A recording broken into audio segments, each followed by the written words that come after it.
It's the Mixed Martial Arts Hour with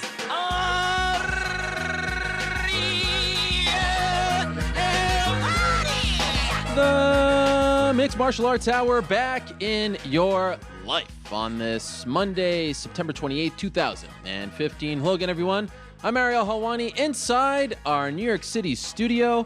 So very excited about today's show. Around 48 hours, less than 48 hours removed from UFC Fight Night Japan. That was a fun event. It's always fun when the UFC goes to the Saitama Super Arena, legendary arena. You get to see the legendary translator Mizu doing her thing. Without a doubt, pound for pound, best translator. That's my big takeaway, by the way, from Saturday night, Sunday morning in Japan. Also of note, Josh Barnett picking up his first win in 25 months. 25 long months. Of course, he had fought Travis Brown at UFC 168, lost, and then took a very long layoff. Came back in a familiar setting and dominated Roy Nelson. I was talking to a friend before that fight, and he was saying, oh yeah, Barnett's got this in less than 2 rounds. And I think people still underestimate just how tough Roy Nelson is, especially now. He's pushing 40, and I know what Mark Hunt did to him, but it's pretty damn hard to either knock out Roy Nelson or even submit the guy. You forget about his ground game. But I think Saturday night in Japan really cemented the fact, at least for me, and I want to preface this by saying that I'm not trying to disrespect Roy Nelson at all. I have the utmost respect for Roy Nelson, what he has accomplished. IFL heavyweight champion, tough winner, all that stuff. But I think he's become a gatekeeper. And I don't mean that disrespectfully at all. There are contenders, there are champions, there are gatekeepers. And he's one of those guys where, okay, if you put a heavyweight up against him and he wins, if he beats Roy Nelson, all right, this guy's a player at heavyweight. If he loses, he's not. That's what I mean by gatekeeper. You have to be very good to beat Roy Nelson. And if Barnett would have lost that fight, I don't really know what else they could have done with him. And he certainly would not have been a player at heavyweight. He won. He looked dominant. He looked svelte. He looked to be in amazing shape. He beat Roy Nelson. Didn't finish him. Didn't knock him out or submit him. I didn't expect him to. But he showed a lot. And that post-fight interview was great. Loved hearing him on the mic, speaking Japanese, bringing over Roy. It was a great scene. And of course, the co-main event, Uriah Hall, shocking everyone, finishing Gegard Mousasi, knocking him out. The first time that has happened in Gegard's career. Shades of UFC 53. My main man, David Lacroix-Loiseau. Remember what he did to Charles McCarthy at UFC 53. Spinning back kick, flying knee. It was almost the exact same thing. Uriah Hall's spinning back kick and knee, those landed on Gegard's face, and Loiseau's were more to the body, but very reminiscent. Go back and look at it. I love that. What a big win for Uriah Hall. Finally steps up to the plate, delivers, without a doubt, the biggest win of his career. We have a lot to talk about on this show. Of course, this Saturday, it's UFC 192. I was going over the card, and man, this is a great card. This is actually, I mean, if you look at every single fight on this card, interesting characters, prospects, contenders, big names. I love this card. I can't wait to be there. I'll be hosting, by the way, for FS1 all weekend long. Weigh-ins, pre-show, post-fight show with Dominic Cruz and Brian Stanton. So I can't wait for that. Of course, I'll also be there for MMAfighting.com, pre-fight coverage. So a fun week ahead. We have a lot to discuss. Let's get into it. We'll take your questions and comments at around 3:45. So hit us up as per usual. 3:25, late addition to the show. Rich Franklin, the former middleweight champion, just announced his retirement. He wrote a great piece on the Players Tribune, which is Derek Jeter's website, and I do suggest reading it. Very well written, well said, as expected. Rich Franklin, one of the great legends of this sport, a trailblazer, if you will. New York Rick and I were debating whether or not you can call him a pioneer, regardless, former champion and a great representative of this sport. Someone that you could say, that guy is the face of my organization, be proud of it. ONE FC using him to a degree in that same light. So he'll join us at 3:25 to talk about his announcement and his great career. 3:05, we're going to be joined by the Bellator president, Scott Coker, talk about Dynamite 1 and where they go from here. Dan Hardy just hit Rio. Remember, he was supposed to be on that ill-fated show around a month ago. He took part in the Clipper Round the World yacht race, and he was a part of Team Great Britain, and he just hit Rio. He's been on a boat for like a month, and he's going to talk to us about that experience. Can't wait for that. Andy Main, formerly of Tough 12, he fights Namfan, our good pal Namfan, for the King of Pancrase featherweight title this Sunday morning, Pancrase 270, and that's on Fight Pass. Looking forward to talking to Andy Main, one of the best non-UFC featherweights out there. 205, we're going to be joined by Rafael dos Anjos, who's all over the news, in particular because of that Wheaties box over my shoulder. Lightweight champion returns to action in December. Aljamain Sterling has been very vocal as of late. We'll talk to him at 145. 125, we're going to talk to the head coach over at the American Kickboxing Academy, that is Javier Mendez, about Daniel Cormier versus Alexander Gustafsson. I look forward to that. But first, let us go to the Skype machine and welcome in my colleague over at MMAfighting.com and, of course, of the Wrestling Observer newsletter, the one and only Dave Meltzer joins us. Dave, how are you? I'm doing great. I'm really looking forward to this weekend. Yes. Do you agree with me? 192, flying under the radar, but you look at every single fight on this card, from the Fight Pass prelims to the FS1 fights, pay-per-view, there's an intriguing aspect to every single one of these fights. Yeah, and again, like, I always do an article. In fact, was writing it right when we started this thing, where, I kind of like digest what happened over the weekend and what mattered and things like that. And I'm already thinking about next week's matches because there are so many guys. I always do it about 5 guys, and I'm looking at that card going like, there's probably 10, 12 guys on that show that's career paths are going to change in some fairly significant form based on if they win, lose, and how they perform. And yeah, there's the main card, I think, is a really deep main card. A lot of good matches from the first matches with Jessica and all the way up. And they're not, none of the, all to me, all the fights are interesting because I don't know, I don't feel like I know who's going to win any of them 100%. Yeah. Which fight do you like the most? I mean, to me, the main event is a real big one. I mean, I kind of am intrigued by the Hendricks and Condit fight because I think that a win by Hendricks, he really has to get the next championship fight. A win by Condit pretty much derails him. And you've got that storyline. Woodley. I mean, Woodley, yes, of course. And I mean, and that storyline of the fact, and you and I have probably heard about this for years, about that 2005 match in the Big 12 championships, Big 10 championships, whatever it was, where Hendricks won that very controversial decision, and Woodley's wanted him for 10 years. So that's a really interesting story right there. Cormier Gustafsson's interesting because the winner perhaps gets John Jones or the Evans and Ryan Bader winner. We don't know which one. But they're all so we've got that whole. I always like it when we have a weight class where there's a couple of key matches in the weight class. So when it's over, we've got an obvious direction. That being said, I know you watched on Saturday night the telecast from Saitama. I was very underwhelmed by the promo that aired 1,000 times. Like, to play up the size difference between Gustafsson and Cormier as the main selling point seemed like you're really selling Daniel Cormier. That one promo that they have out there about his trials and tribulations, way better than that one. I know it's longer, but I don't know. I think they could have done a much better job selling this fight.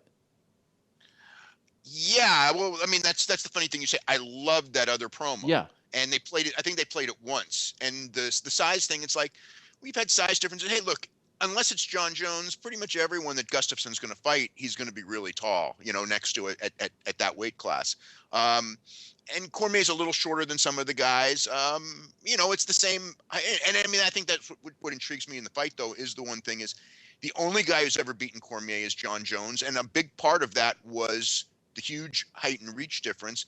And now he's going against someone with that same height and reach difference. So it's absolutely part of the strategy, but to be the main selling point, I don't think to the public, we've got a 6'5" guy against a 5'11" guy, That's not that unusual in fighting. No, and there's a whole lot more to this fight. I know you can't talk about everything. You're not going to talk about the knockout and all that, but to me, that comeback story is intriguing enough for Gustafsson. You throw in the storyline, if you will, that John Jones has his plea hearing tomorrow. All of a sudden, light heavyweight. Yeah.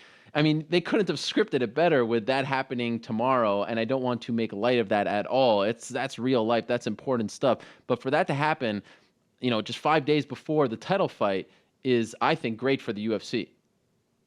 Well, a John Jones return is going to be huge business, no matter which one it's against, whether it's Jones or Gustafsson. I mean, we're Cormier or Gustafsson. Yeah. So, I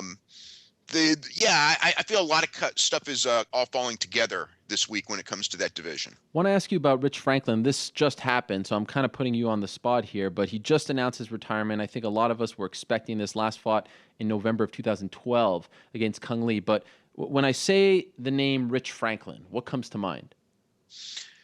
One of the early stars when UFC got television. I think he was a key player because I think he, when it started, I think that there was this mentality about fighters, that they were all thugs and this and that. And Rich was such a, anti-stereotype of fighters. I think it was a great person to have in the UFC as a champion. He was middleweight champion very shortly after UFC got on Spike. So he was the first middleweight champion most people knew. They saw the newcomers would have seen him win the title from Evan Tanner. And then, until Anderson Silva came, he was the dominant guy. And I mean, when you look at his career, even after the two losses to Silva, most of his fights were either main events or very high on the card, and almost all against big names. I mean, he was the classic utility guy. We've got a pay-per-view or we've got a big television special and we need a main event. And Rich is always from that first year as being champion, his name was always big enough to where he would be in the main event, and it didn't always do huge business, but it was a viable main event no matter what. And he won some and he lost some. He won a lot more than he lost. And he was I consider him one of the guys like Matt Hughes, who was a key to the building block of UFC when it first hit on television. I know you don't forget this, but I'm sure some do. I know for a fact some do. Some people seem to think that the main event of that first show was Griffin Bonner won, but in fact the main event was Franklin Shamrock. So after that amazing fight, everyone's tuning in, ratings will go up. You get to see Rich Franklin against a legend like Ken Shamrock. I think that helped them a little bit, right? Oh, of course it helped him a lot because you got to remember everybody knew Ken Shamrock from the old days of UFC and from WWF. And I think most casual people, I mean, I remember in, I think it was Sports Illustrated. I could have the magazine wrong, but I don't think I do. And it was like a TV preview little thing. And it was like almost making fun of it. Like the world's most dangerous man is fighting some math teacher. And I remember reading that going like, the math teacher's probably winning this fight,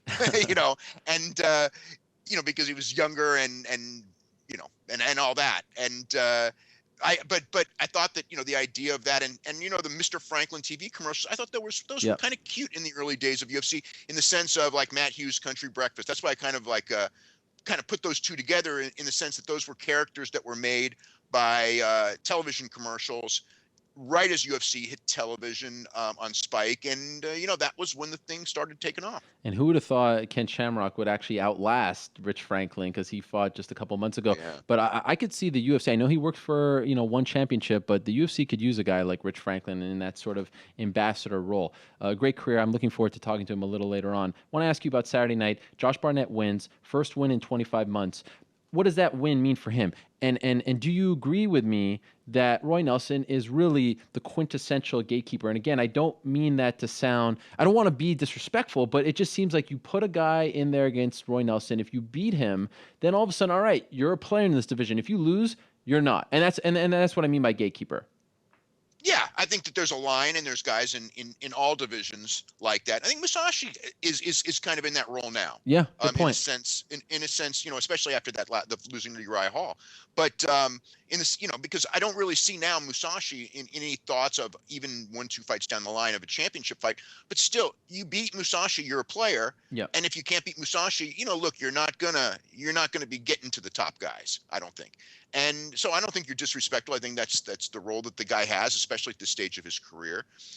And Josh, it depends on where he goes next. I mean, I guess my gut feel is Andrei Arlovsky. Yeah. And I think that's a fight. Again, the winner at that point can be talked about in a pretty high level, and then the loser is going to be, no longer in that mix, I guess. I think we might forget the fact that in around less than a month, Rothwell Miocic are fighting in Dublin. I kind of would prefer to see the winner of that fight, Arlovsky, and maybe have Barnett, since we don't really know about his upcoming schedule, he's doing a lot of coaching and movie acting, maybe have him fight Mark Hunt if Mark Hunt can win, or even Bigfoot. They have that long rivalry. I know that fight is in a month and a half, but I don't know if Barnett should be in like a number one contender fight just yet.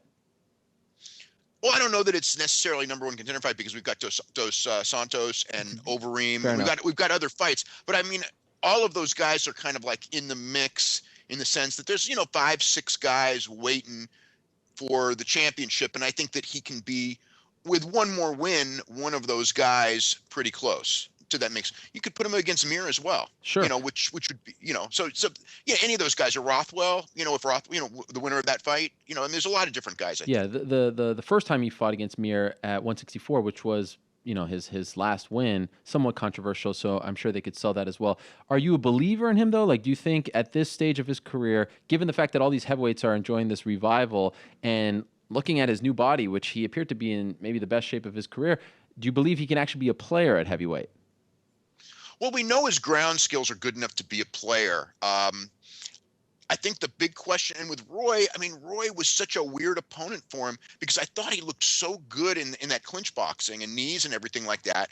But it was 5 rounds, and you look at it and go, wow, he didn't put him away. But it's like, except for Mark Hunt, who does put Roy away? Right.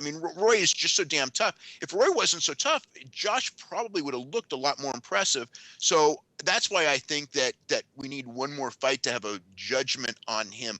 I'm not sold on him right now as a guy, I want to see him in a championship fight, but I am sold on him in the sense that I want to see him against one more top guy who's not so ridiculously tough as Roy Nelson, and also perhaps faster than Roy Nelson, and see what Josh can do against top level, another top level guy that's different. Are you sold on Uriah Hall after being Gegard? Because, we can't forget the fact that he was losing that first round. Tremendous finish. Like I said, it reminded me of David Loiseau back at UFC 53 against Charles McCarthy. I'm just not sure if he is at the level of, a Jacare, a Romero, and, of course, the top 2 guys who are fighting for the belt. But that's where I put Gegard, like right beneath those guys. What do you make of Uriah Hall after Saturday? Yeah. I thought that Gegard and Machida are right below the big 4. Yeah. At that division, and now, it's one of those things where I watch that fight where I go, if they fought 10 times, what would happen? Sure. Would Uriah Hall really win 6? I don't know that he would. It was just like, it was an incredible move. Those things happen in MMA. It's one of the great things of MMA. But am I sold that he's better than Gegard or that he's in the level of Machida? No, he's going to need a win over someone. Again, I would see him as between those guys between, like, say 6 and 10, that he should probably fight one of those guys. And if he can beat them, well, then he's convinced me. But right now I'm at like, okay, he's got to fight one more top 10 guy, Yep. and then we'll see if that was, a fluke or not. I think a nice test would be someone like a Tim Kennedy, even Machida, or even maybe a Michael Bisping who's fighting in November. They have some history as well. It was interesting to see the UFC back in Japan. They're trying to revive that market, and no one knows it better than you. And this coming just a few days after Saki Kabara coming on Spike TV announcing the Fedor deal. I'm wondering, from your perspective, can Saki Kabara revive that market? Do you believe that he has what it takes, given his history, his relationships with the networks and sponsors, to do what it takes to revive Japan? Well, the 2 things that you need, number one is you need the network. Yeah. So if he's got that, that's part of it. But the other one that you need, and this is the hard one, this is the really hard one, you need a Japanese guy. He doesn't have to be number 1 in the world, but they've got to believe that he's got a chance against number 1 in the world. That's where Sakuraba was. Yoshida. Yoshida wasn't the greatest fighter, but the Japanese believed in him because of the gold medal in judo, and he had some big wins early in his career. And Kid Yamamoto, who was, let's face it, at his peak, was one of the best, whatever it was, weight class that he was in, because I guess it was originally 145, even though now he's fighting 125 and he missed that show. But, his day is gone as far as being a top guy. Yep. Akiyama, who was another top star there, his day is gone as far as being a top guy. You need the guy. Horiguchi was, to me, the best shot. He's only 24. The problem is I'm not convinced that he's going to be the flyweight champion or even a rival for the flyweight champion. But that's the other thing that you need, is you need a really charismatic Japanese guy who can be at the championship level. When the Japanese boxing really hit big, you had the Kameda brothers, and they held, these various lightweight or really lightweight, like 108-pound weight division, but they were in the world title picture, and that's where Japanese boxing revived. So you need, and that's the problem. I'm actually writing a story on it right when that you brought up, and the whole thing is like, we don't have that guy. Horiguchi was the closest, and I thought he was the biggest native star on that show, but he's not there yet. And Sakakibara won't have Horiguchi, so he's got to find someone, and that's the biggest obstacle. Is he really paying Fedor $2.5 million? That's the number going around in Japan. Wow. I haven't seen the contract, but yeah. Wow. They've got some big backers, at least for this first show, and we'll see. I mean, again, they need that network TV, and they need an intriguing opponent for Fedor and get those casual Japanese fans to watch that thing on TV. And that's the building block. If you don't have that, it's like you're just spending a lot of money for a show that's not going to mean anything when it's over. I understand there's going to be a press conference in the coming days where he'll announce everything, but are you hearing that he has partnered with any TV network yet?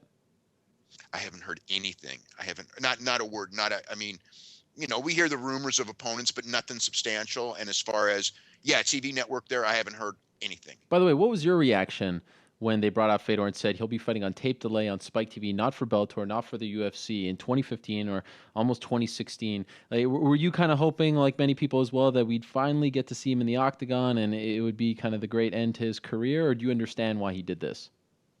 Well, money-wise, I understand. Yeah. I wish it went the other way, though. I was actually hoping for once that they would actually get him. It's one of those things as a fan. It's a chapter that I just like to see is Fedor in the UFC. It came really close several times, and it never happened. And this time, I thought, there's really nowhere else for him to go, but there was somewhere else for him to go. But it's a 2-fight deal, right? So So I mean, by the summer of next year, if Sakakibara's thing doesn't take off, again, then there's where else could he go? And if he looks good, he can revive. And again, whatever it is, and there is something about this, the heavyweight division, unlike, most of the other divisions, you get these guys in their late 30s, and I think it's because of the power. The power's the last thing to go, that they can still compete at the high level. Whereas, you get like I can't imagine us ever seeing a flyweight or a bantamweight at 39 years old or 40 years old competing for a championship. I mean, maybe it'll happen, but in the heavyweights, I mean, look at the top guys, with the exception of Cain, I mean, and Junior, I mean, most of the guys are 35 plus. Yeah. I mean, I think if you look at the top 15, Stefan Struve is the only fighter under 30 in the top 15 of the UFC. So, I mean, I think that says a lot as well. By the way, go ahead. That's amazing. But it also, there's the flip side of that is that it tells me that a lot of there's an opening. If you're a really super athlete who's big, and wants to do this sport, and I know it's a super tough sport. There's an opening because, again, a super athletic heavyweight champion in the sport can make a lot of money. If especially someone who was like a great heavyweight wrestler who also takes up boxing at a young age. I'm thinking like if you're like a really big kid who's like 16, 17 years old and you're just a killer high school heavyweight, or national level heavyweight, take up some boxing or kickboxing because by the time you're 24, 25, I mean, look at this division. It's going to be wide open for a great athlete. By the way, what did you make of the Dynamite ratings? I think everyone would say A, surprising, B, disappointing. Not what we have expected from the big tentpole events that Scott Coker has done for Spike TV since joining Bellator. What did you make of them? Yeah, I was expecting a lot bigger number, and then when you look at the match by match, I mean, the keys, they opened at a usual level, of where they would have grown to this big number at the end. I mean, if you look at like the King Mo fight and what it did equivalent to what the openers of these other tentpole events did. So at the beginning of the show, it did have that base. What it lacked was the big fight that and Tito Ortiz and Liam McGeary just wasn't that fight. Yeah. If you had Tito Ortiz against, I mean, I thought it was a very a learning experience because it's like a guy like Tito. I mean, we already saw with Bonner that he can draw in the right environment today. But what you need two to tango and Liam McGeary. One of these guys who's a Bellator champion that doesn't have a mainstream name. he's going to not bring in the mainstream fans. I mean, you're going to need those you need the two stars against each other. And that's a tough thing because Bellator doesn't have a lot of the Bellator guys, and the 800,000. I mean, that's essentially your Bellator audience. You know, the audience that's going to watch a better than average Bellator show. So you didn't have Josh Thompson, didn't bring it in, but again, he was against a name nobody knew. The tournament didn't, for whatever reason. But I mean, the key really was the Tito fight. Just like the key in all those big Bellator shows is the main event, and you just didn't. Liam McGeary wasn't that guy, as good of a fighter as he is. That's the reality. Two last quick things before I let you go. Just curious, any idea as we pivot towards 192 this weekend, any idea what 191 did on pay-per-view, and what are you hearing about 193 ticket sales? 193 is Australia. Yeah. The record-breaking show. Any are they doing well? I don't have a number. I mean, I know you've seen, and I've seen the newspaper report there. I asked earlier in the middle of the week, and they said it wasn't sold out, but it was going to sell out. Okay. So they must be doing exceptionally well. As far as the buy rate, very low for 191. You know, again, if it's 100, 135, maybe a little more, maybe a little less. It's in that range though. You know, if I said 100 to 135, I think that we pretty much have it. Yeah. All right. A wealth of knowledge, as always. Thank you so much for the time, Dave. Always love having you on. Appreciate the work and the insight. There he is, Dave Meltzer of MMAfighting.com, and, of course, the Wrestling Observer newsletter. Tremendous stuff. I do suggest you check it out. Thanks, Dave. Okay, thank you. There he is, Dave Meltzer. Love having him on. The guy knows it all. And it's kind of interesting. We're going from San Jose to San Jose here because Dave Meltzer, of course, calls San Jose home. One of these days, I'd love to go to Dave Meltzer's house and just see what he puts into that Observer newsletter, because if you've never held the thing, it's an amazing piece of work that he puts out each and every week, sometimes twice a week. It's incredible. So we go from Meltzer's home in San Jose to the head coach of the American Kickboxing Academy, which is also located in San Jose, California. Javier Mendez joins us right now. Javier, how are you?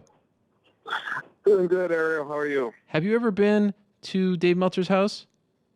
No, I don't even know where he lives, to be honest with you. Okay, because I'm just curious. It seems like a very interesting place to visit, and you are next to each other. But anyway, no problem there. Big week for you, Javier. You got another title fight coming up, and you know, the last time I had you on, we'll get into this in a second. You were very confident going into the Cain fight. Are you as confident going into this title fight, Cormier versus Gustafsson? Yes, I'm very confident going into this fight. Why? Daniels did his work. He's had great sparring. You know, he's in great shape. He's a good mental spirits. He's healthy. You know, and he's a better athlete. So some people are, you know, we even the promo. It's all about the height advantage for Gustafsson, the disparity there, the reach, all that. And you think of the John Jones fight, his lone loss. Does any of that stuff concern you? How do you try to negate that? Well, you know, it's obvious, you know, everybody knows if you got a shorter fighter and you got the longer fighter, and the longer fighter knows how to use his weapons really well, you got to get in the inside and work your inside. So it's no obvious secret what we're going to do. We have to get in the inside. You know, we have to work, you know, with Daniel's strength there. Are you surprised that Gustafsson is getting a title shot after being knocked out? I would normally say yes because of the fact that you lose, but the way this has been going, no. Not surprised at all. He's a bigger name. Yeah, but do you think it's to your advantage? I mean, here you have a guy who was just knocked out, and his next fight, sometimes you like to get back in there, get your feet wet. His next fight is against an incredibly tough opponent, one of the very best in the entire sport for the belt. Is that to your advantage that you're getting him at this time? I'm not so sure. You know, he could come back stronger than ever because of what happened. You know, I'm not sure, or he can come out weaker. I'm expecting a stronger Gustafsson.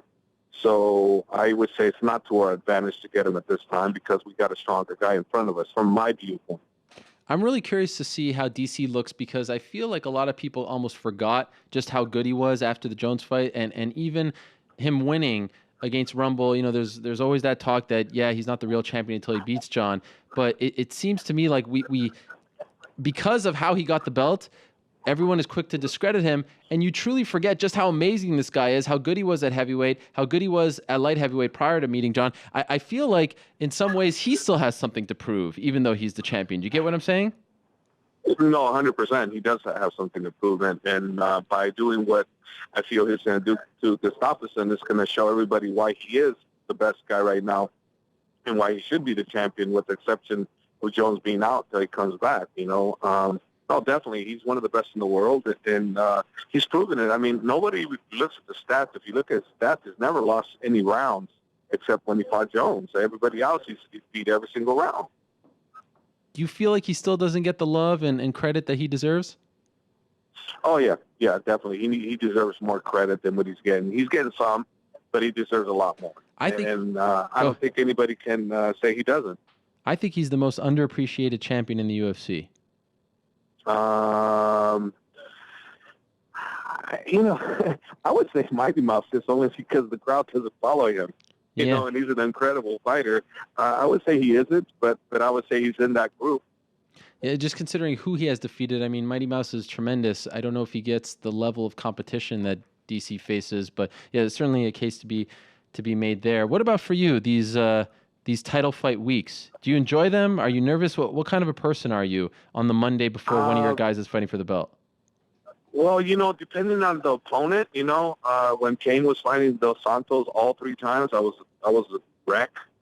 Why? 3 weeks, because Dos Santos was so dangerous. I was afraid of him in almost every area. Almost every area I was afraid of him, but the wrestling. So he was one that was a hell of a guy to be in front of, and I was a little bit of a wreck with Luke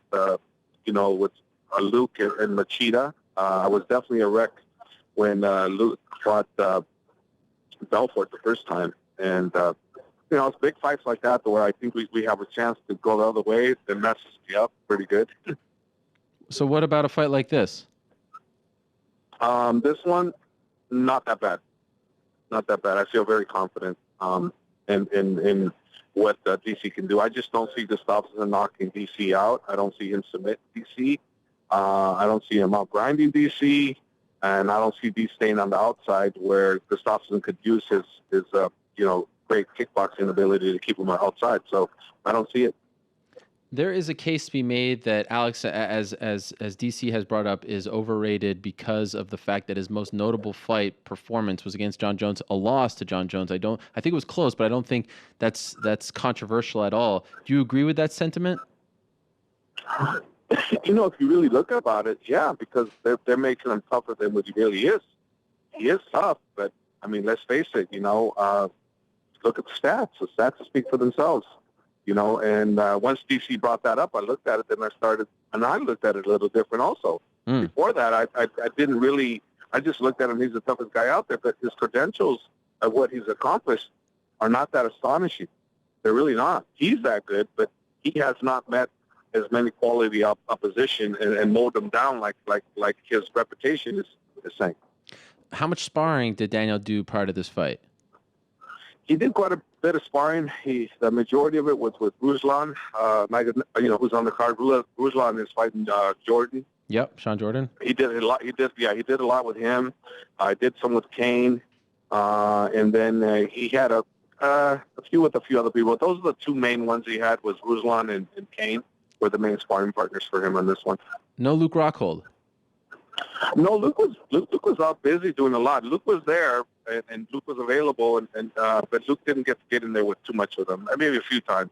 So Luke was always gone, He's such a celebrity now. He's traveling the world. You follow him on Instagram. The guy is everywhere. But you didn't feel like you had to bring in someone to replicate the height and reach that Alexander is going to bring to the table on Saturday? Well, we have Ruslan. Ruslan's 6'4". Yeah, and he's a better kickboxer. He really is. So, you feel that way? Yeah, Ruslan's a badass. He is a hell of a kickboxer. So no, we had who we needed. And Ruslan's very fast too for a heavyweight. Yeah, Daniel was actually telling me he's very high on Ruslan. He calls him a bear, but really thinks that he hasn't shown us everything that he can do in his first couple fights in the UFC. Are you as high on him? What's his ceiling? Yeah, 100%. He hasn't shown what he's really capable of doing. He's getting better all the time. You're going to see a better, improved Ruslan. I see Sean Jordan's only chance, of course, is a KO. I don't see him beating any other way. He's not going to outstrike Ruslan. And we'll see what happens, but he's not going to outstrike Ruslan. Ruslan can outstrike him. He's really, really good. Really good. By the way, like I said, the last time I spoke to you was prior to the Cain fight, and I know your relationship with Cain, and I know what you said about the fight going into it. How difficult was that for you? How hard did you take the loss? Because just based on some of the interviews I saw afterwards, it seemed like it obviously I would imagine it bothered you, but it really bothered you. Oh no, it really bothered me, and because you know what, it's like I did my homework a little too late, and basically I tried to get him out to go out there a month out when we first got the fight, and he didn't want to do it. He said no, he does it before he's trained there, et cetera, that he's fine, working out there. And what ended up happening is 2 days out, I got him to commit to at least 13 days, and so I said, oh, that's fine with your cardio, no problem. We should be no problem with that. So I didn't argue with him or anything, left it alone. So here we are going into the fight. I contacted Victor Conte 2 days before we were leaving, just to, in my mind thinking, well, I should check, and then Victor Conte tells me you need to be at least 3 weeks to get acclimated. You never really fully get acclimated, but you need at least 3 weeks. He said the second week is the worst week of all while you're there. And all of a sudden I'm started going, oh, I effed up. I should have done this way before, and I didn't. So then going into the fight, when I was in Mexico too, I was doing cardio myself, doing everything there, and I was saying, no, that didn't seem too bad whatsoever. And I was working with Cain on the pads. It didn't seem too much problematic. Wasn't much problem either. So I think I stuttered there. Well, there wasn't much problems. And all of a sudden, come fight time, I noticed that when I was hitting the pads, I pushed him a little harder. He didn't quite go as well as he needed to, and then he wanted me to punch at him. And all of a sudden, I ran out of gas within like 10 seconds, and I couldn't even breathe. And I was doing cardio there, but when you push yourself, it's a lot different over there. I was totally shocked. So watching Cain after he takes Fabricio down, he gets up, he takes a huge deep breath, and I knew we were in trouble then. I go, I'd never seen that before. So, kudos to them. They did a great job. They did their homework. They, that's what the fight game's all about, and I screwed up. I was a little too late on mine. If that fight happens in Vegas, do you think he wins easily as you predicted? I think he wins, but I don't think he wins as easily as I predicted. Fabricio did get a lot better, and I was impressed with what he did, but I definitely feel he wins, but not as easy as I predicted before. And you know what? I think sometimes I better stop that. Because sometimes I'm too high on my guys that I need to watch the other guys just a little bit, more carefully and see their strengths. I saw what Fabricio had. He didn't surprise me with anything per se, but, I should have been paying a little bit more attention. And what about this idea that he's healthy? There are no major injuries coming out of that fight, yet he has to wait an extended period of time again, February, March or so, to fight. And I recall after the fight, even Daniel was telling me that he wanted to fight in Houston this weekend just to get back in there, get his feet wet again, get the ball rolling. Now he's out for an extended period. Are you happy about this scenario? No, obviously not. I want him back in there as soon as possible because he's really hungry to get in there. But, he was asked if he wanted the title rematch, and he said absolutely. So, we just have to wait to see when that date comes. But I was hoping it would be January, or February, but I don't know. I don't know when it's going to be. I'm not happy with the waiting, but, we don't know what's going on behind closed doors, what the real, holdback is. That obviously is a good reason. But as his coach, would you have preferred him fight someone else like a contender fight just to get that confidence back and then fight for the belt? Because of the layoff, I would have preferred that, yeah. This amount of time, I would prefer him fight one. Yes, definitely. It's not because of the confidence, just because inactivity. Right. A very hard guy to reach. So I'm wondering, how is he dealing with the fact that he's no longer the champion? He keeps it to himself. He doesn't say too much unless you bring it out of him. It sucks. I know that. I know he doesn't like it, and I know he wants his title back. But he doesn't. He won't really let his feelings out right away. He really won't. I mean, I really haven't asked him. I really don't want to ask him either. because I kind of feel deep down inside it's burning him up. Yeah, I'm kind of afraid of the idea of Cain Velasquez without the belt going for the belt. Like he almost scares me because he's like this quiet killer, if you know what I'm saying. Yes, 100%, and he is that. He doesn't let you know his feelings, and but it's there. It's burning him up. I know it is, but I have not asked him, but I just know it's there. Any sign of Khabib Nurmagomedov these days? Khabib will be coming to train 50 days out before his fight. I'll see him in Houston this week because he's going to be cornering Islam, and then he's going to be helping me with Ruslan also. Oh, wow. Okay. So, but any concerns about his health? I know you said that you were worried that he came back, maybe a little too soon last time. How do you feel now as he prepares to fight in December? I feel great about him now because now he's, he signed with that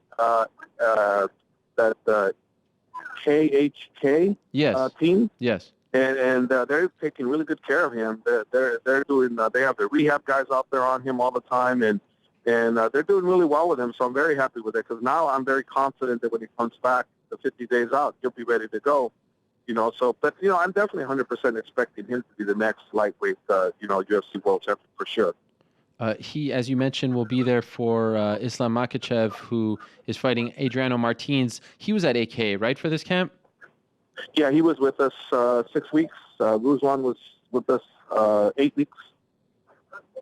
What do you make of Makhachev? Undefeated, looked tremendous in his debut. He's unbelievable. He's good everywhere. He's everywhere. Hey, wrestling, submission, boxing, kickboxing, you name it, cardio. He's got everything. What about Betch Correa? She was at AK. What's she doing over there? Is she still there, by the way? Yeah, I think she's coming back. She the UFC sent her to do some kind of promo. She came to AK through Leandro Vieira, a jiu-jitsu coach. And it looks like she's joining Team AKA with Leandro Vieira. Leandro Vieira is going to be her basically manager, head coach type of thing. And I believe that, she's going to. She hasn't, as far as I know, I don't think she has as of yet. But I believe that she is very happy with Leandro and the work he's done in AKA. So I believe she's going to come on board. Wow. But not 100%. So her next camp full-time, she'll be at AK in San Jose? It's potential, yes. It's a very strong potential, yes. That's cool. Not 100% till Leandro has his talk with her, but it sounds like it's probably going to happen. Do you like that? The other one that excites... Oh, go ahead. Yeah, I like that. The other one that excites me a lot is Buchecha. Yes, I was just about to ask you about him. He's making his MMA debut soon? When he first came to us about 2 years ago, I put the thing in his ear because I really liked him. I think this guy's unbelievable, and I just kept saying, you could be the $1 million baby, blah blah blah, and I wasn't joking. That guy's unbelievable, and if he didn't like getting hit, he goes, I don't know, Javier, I don't like getting hit. I still got jiu-jitsu in my blood. I said, okay, but if you ever decide to change, I think you got what it takes. And he felt like family, and Cain and DC really took them really well, and I think he feels really comfortable with us. So I think if he does make the change, I think he will come to us. That would be very big news in the world of BJJ. But do you know, because I saw some reports that he was considering it or had told people he was going to make his MMA debut. Do you know if it's 100%? No, I don't know if it's 100%. Leandro told me that he mentioned it, that if he was going to do MMA, he would come with us. That's what Leandro said. I didn't hear it from Buchecha directly, so I can't say it was from Buchecha. I can say Leandro did tell me that if he was going to come. And I know that, like I said, I would talk his ear off. Every chance I got an opportunity, I would tell him about what I think he could do. And, I didn't think it worked, but that if he's making that kind of talk, then it might have worked a little bit.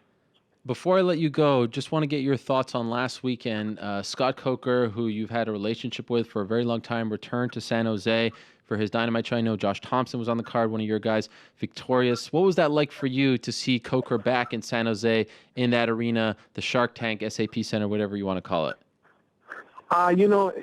It was a very happy moment to see that, to see Scott there and to see him be successful, having the biggest live gate for Bellator since the promotion started. That was a big accomplishment for him. He's always looking to break records, and do things that are different that people want to see. And, he's not the guy that wants all the accolades. He doesn't want the praise. He could care less about all that. He just wants the accomplishments that he knows he did it and the people are happy with it. And, I was extremely happy for him. And for a kickboxing guy, did you like the idea of the hybrid show? Well, personally, I'm more of an MMA guy. I love MMA, and kickboxing for me, I'm just, man, it might have been what I did, but it's not what I love anymore. Really? Why is that? Because I just love it's like, to me, I look at it like playing checkers and playing chess, and I'm a chess player. I like using the whole board and using all these pieces that can do so much, instead of one-dimensional. There's so many dimensions you can go. There's so many avenues you can go to win. All right, so you'd prefer just an MMA-only show? You don't even watch kickboxing? Me personally, I'll watch some here and there, but I'm more of an MMA guy. Wow. Even though it's weird to hear that for me, but I'll take MMA any day over a kickboxing event or even a boxing event. I would take MMA any day. Nice. Okay, final thing. How and when does DC win on Saturday? Man, I never really thought of that. I just thought of DC winning all 5 rounds. Let's just say 5-round decision. All right. We're going conservative this time. Yeah. I like it. All right. Always a pleasure, Javier. Thank you so much, and good luck to you this weekend. All right. Thanks, Aaron. All right. There he is, head coach over at AKA. Big weekend for him. Islam Makhachev looked fantastic in his UFC debut back in May. Ruslan Magomedov, big fight for him against Sean Jordan, who's looked very good as of late. And, of course, Daniel Cormier in the main event. Don't sleep on 192. Look at this card. Every single fight. There's an intriguing aspect to every single fight. We'll go over the card a little later on in the program, but this is a good one coming to Houston. I don't know anything about ticket sales or anything like that, but that's a solid card. It's a nice card. Very good. Something for everyone on this one. Look at it. It's good. All right, let's move along. One of the interesting stories of the past weekend, really, it's one that has been playing out for the last few weeks, has been Aljamain Sterling's efforts to just get a fight. This is one of the best fighters in the bantamweight division, one of the best young fighters in the sport, and it seems like he's having a hard time just getting a fight. He's taken to Twitter, Facebook, all kinds of social media to voice his frustrations as of late. Wanted to talk to him. Remember, he was in this very studio alongside his teammate Eddie Gordon prior to their last fight in April in Newark. That's the last time he fought. Here we are approaching October, and the man just can't get a fight. So I wanted to talk to him about all that and a whole lot more. There he is, Aljamain Sterling, joining us on the program. Aljamain, last time you were on the show, you were happy, you were excited, you had a fight coming up. What's your mood like these days? Aljo for president. Aljo number one. You come in peace. El Presidente. My mood's, I want to say it picked up a little bit, but for the past few weeks, I've kind of just been going on this kind of downward spiral, I want to say, just being a little bit frustrated, seeing that I made such a big amount of money at one time, and then I was kind of hoping I was going to get back into the octagon soon and get another fight, because I had some goals, some realistic goals that I set for myself, barring that I had enough fights. So yeah, I ended up coming up short of that. So hopefully I get this fight in December. And actually, I do got some fight news for you guys. So, what do you got? Yeah. So it's just been rough thinking about it like that, because I did the math. I'm 26 now. Just turned 26. I'll be 30 soon, and the next 4 years. And I'm just thinking I probably don't want to be fighting past 30, 31 years old. If I'm only fighting once or twice a year, that's just not gonna be enough to make a dent in the sport, or enough financially for me to really get myself to where I want to be and position myself. So that's kind of where my frustrations were coming from. 'Cause I'm a numbers guy. I look at the numbers and I try to make everything make sense and put into a perspective and just try to make the best of every situation. But it just kind of got to me, and I just vented out. 'Cause I'm like, man, if I'm going to have this idle time, I might as well be in school or something and do something positive with where I'm not just wasting my prime years and not getting something else in return. So if I'm in school and I'm still training, that's okay. I did that in college. It worked. I can do that now and it still works. So that's just kind of where my frustrations were coming from, just kind of just sitting and letting this time just pass me by. Quick side note, the hair looks fantastic. I love what you're doing over there. Thank you. Well done. I'm gonna take this thing up for the next fight. Nice little high top kid Oh, and play. yes. Get the rope chain. Oh, yes. Old school rope chain. I love it. I think that's gonna be dope. Yeah, it's gonna Keep be it dope, going. man. Okay, so what's this fight news? All right, so man, this is the weirdest thing. It's like I've been told one thing. That all these guys are turning me down, X, Y, and Z, and then I take the Twitter. Some of these guys are like, yeah, I'll take the fight, and then you don't hear anything of it for the next few weeks or whatever it is. And I complained so much that I end up getting a fight, and it was just like, dude, this is all I wanted. I just wanted a name on paper so I could have peace of mind and security that something's definitely gonna happen, and I'm not just sitting here waiting, twiddling my thumbs, and nothing's gonna happen. So. I end up getting a fight. I'm fighting number 9th guy, Johnny Eduardo. I've been calling that guy out for the longest, so I finally got the fight. I would love to have fought him in Orlando, but now this fight's going to be December 10th on Fight Pass.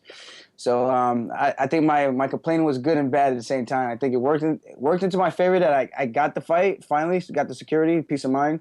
But then I went from a big slot on a card to kind of, hopefully it's going to be a big weekend anyway. Sure. So hopefully the fight just gets the promotion it deserves and just the card in general. So a lot of people are tuning in to make sure they watch this because I'm going out there to just freaking pop this guy's head off and squeeze the hell out of him. And the pay is the same, right? So at the end of the day, it doesn't really matter. Exactly. Just the exposure, I think. But at this point, it's kind of glass half full. So it is what it is. I got a fight. I got what I ultimately wanted. And I got one of the guys I called out, one of the guys I would like to fight. And I think it's just a perfect stylistic matchup for me. And I think this one is going to be good. It's going to really show my true colors. This is why I love the Funk Master. You come on here, I didn't even know you were going to do this. You break some news on the program. That's how you make an impact, my friend. Thank you very much. So I like it. Why is this one of the fights that you wanted? Why was he on your mind? I think he's a good grappler in terms of jiu-jitsu, and I think that would be fun for me just to kind of see where I stack up with a guy like that. And because I know the fight's going to hit the ground. It's definitely going to hit the ground. It's definitely going to be taking place a lot in the clinch, and there's going to be a lot in the open space. I think I could take the guy down pretty much whenever I want. I think he's good enough to get back up or fight off his back and put me in some dangerous positions. And I think with that being said, it makes for an interesting matchup.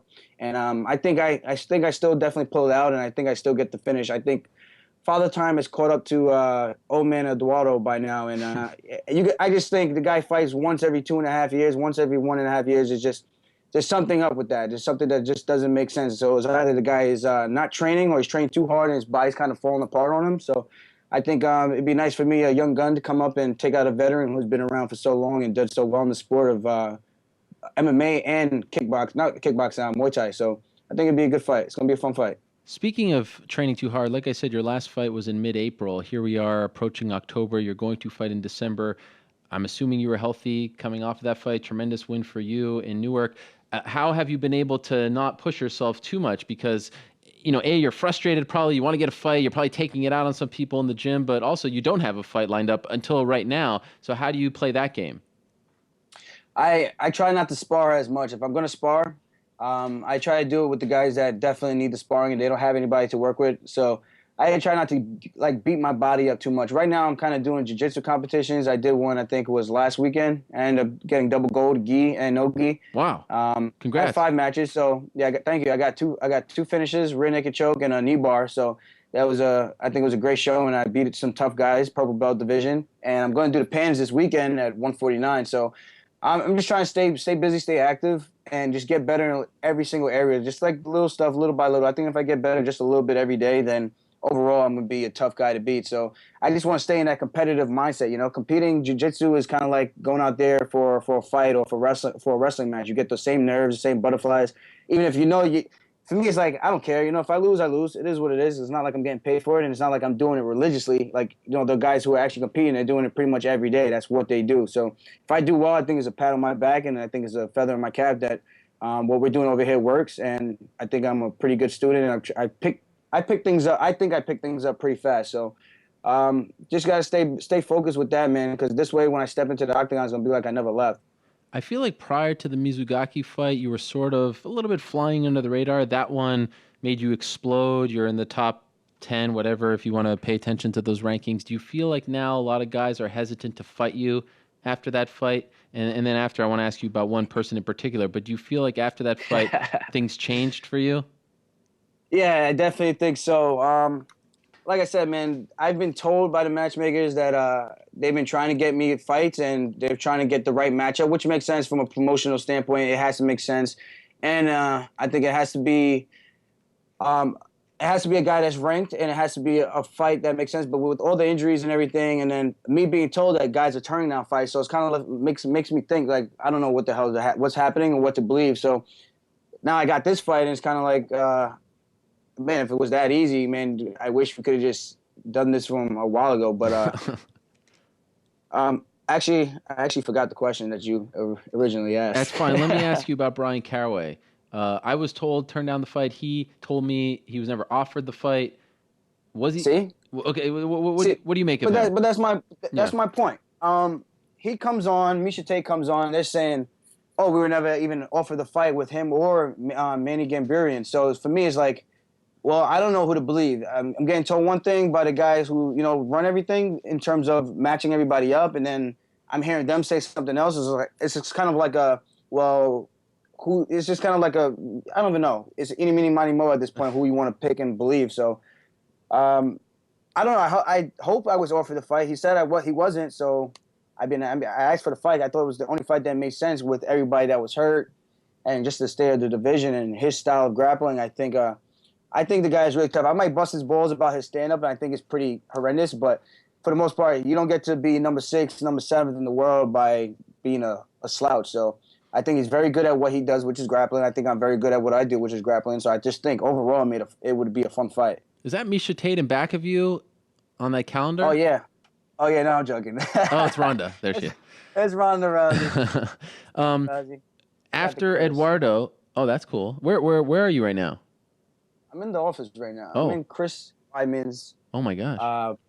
Place of business. Celebrity champion Chris Weidman.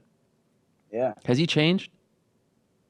No, I think he's the same old funny guy. Just he's been funny before he had the belt. He's just as funny with the belt. So I don't think nothing's changed. I think he's the same guy. Okay. Because if you would have gone Hollywood, it would have been a problem. He doesn't strike me as the type to do that, but you're there. You're there on the front lines. Yeah. Yeah, I forgot what was that question you asked me. What was that question you asked me? Well, I just wanted to know. Okay, so let me ask you this. Eduardo, you get past him December 10th. Do you still want Caraway after that, or are you kind of done with the Caraway thing? Do you think after Eduardo you'll be more in the title talk?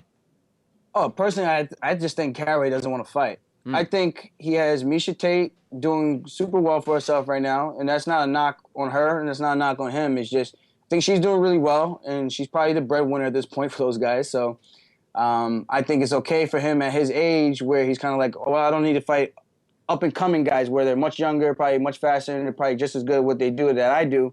So I might as well take the fights. I think I have more of a higher percentage chance of winning. Like a Michael McDonald fight where I think he sees, oh, this guy's been going for 2.5 years. If I jump on this, I think I could catch him coming back and he'll be a little bit rusty, a little bit slow. I mean, it makes sense. Like I said, I can't knock the guy for planning out his career the right way. But I think he has Misha Tate right there doing everything the right way, and he doesn't really need to fight right now. So he could turn down fights and just kind of wait for the perfect matchup to come along. But, yeah, I'm kind of done with him. I think after one more fight, I think I should be positioned to fight for the belt.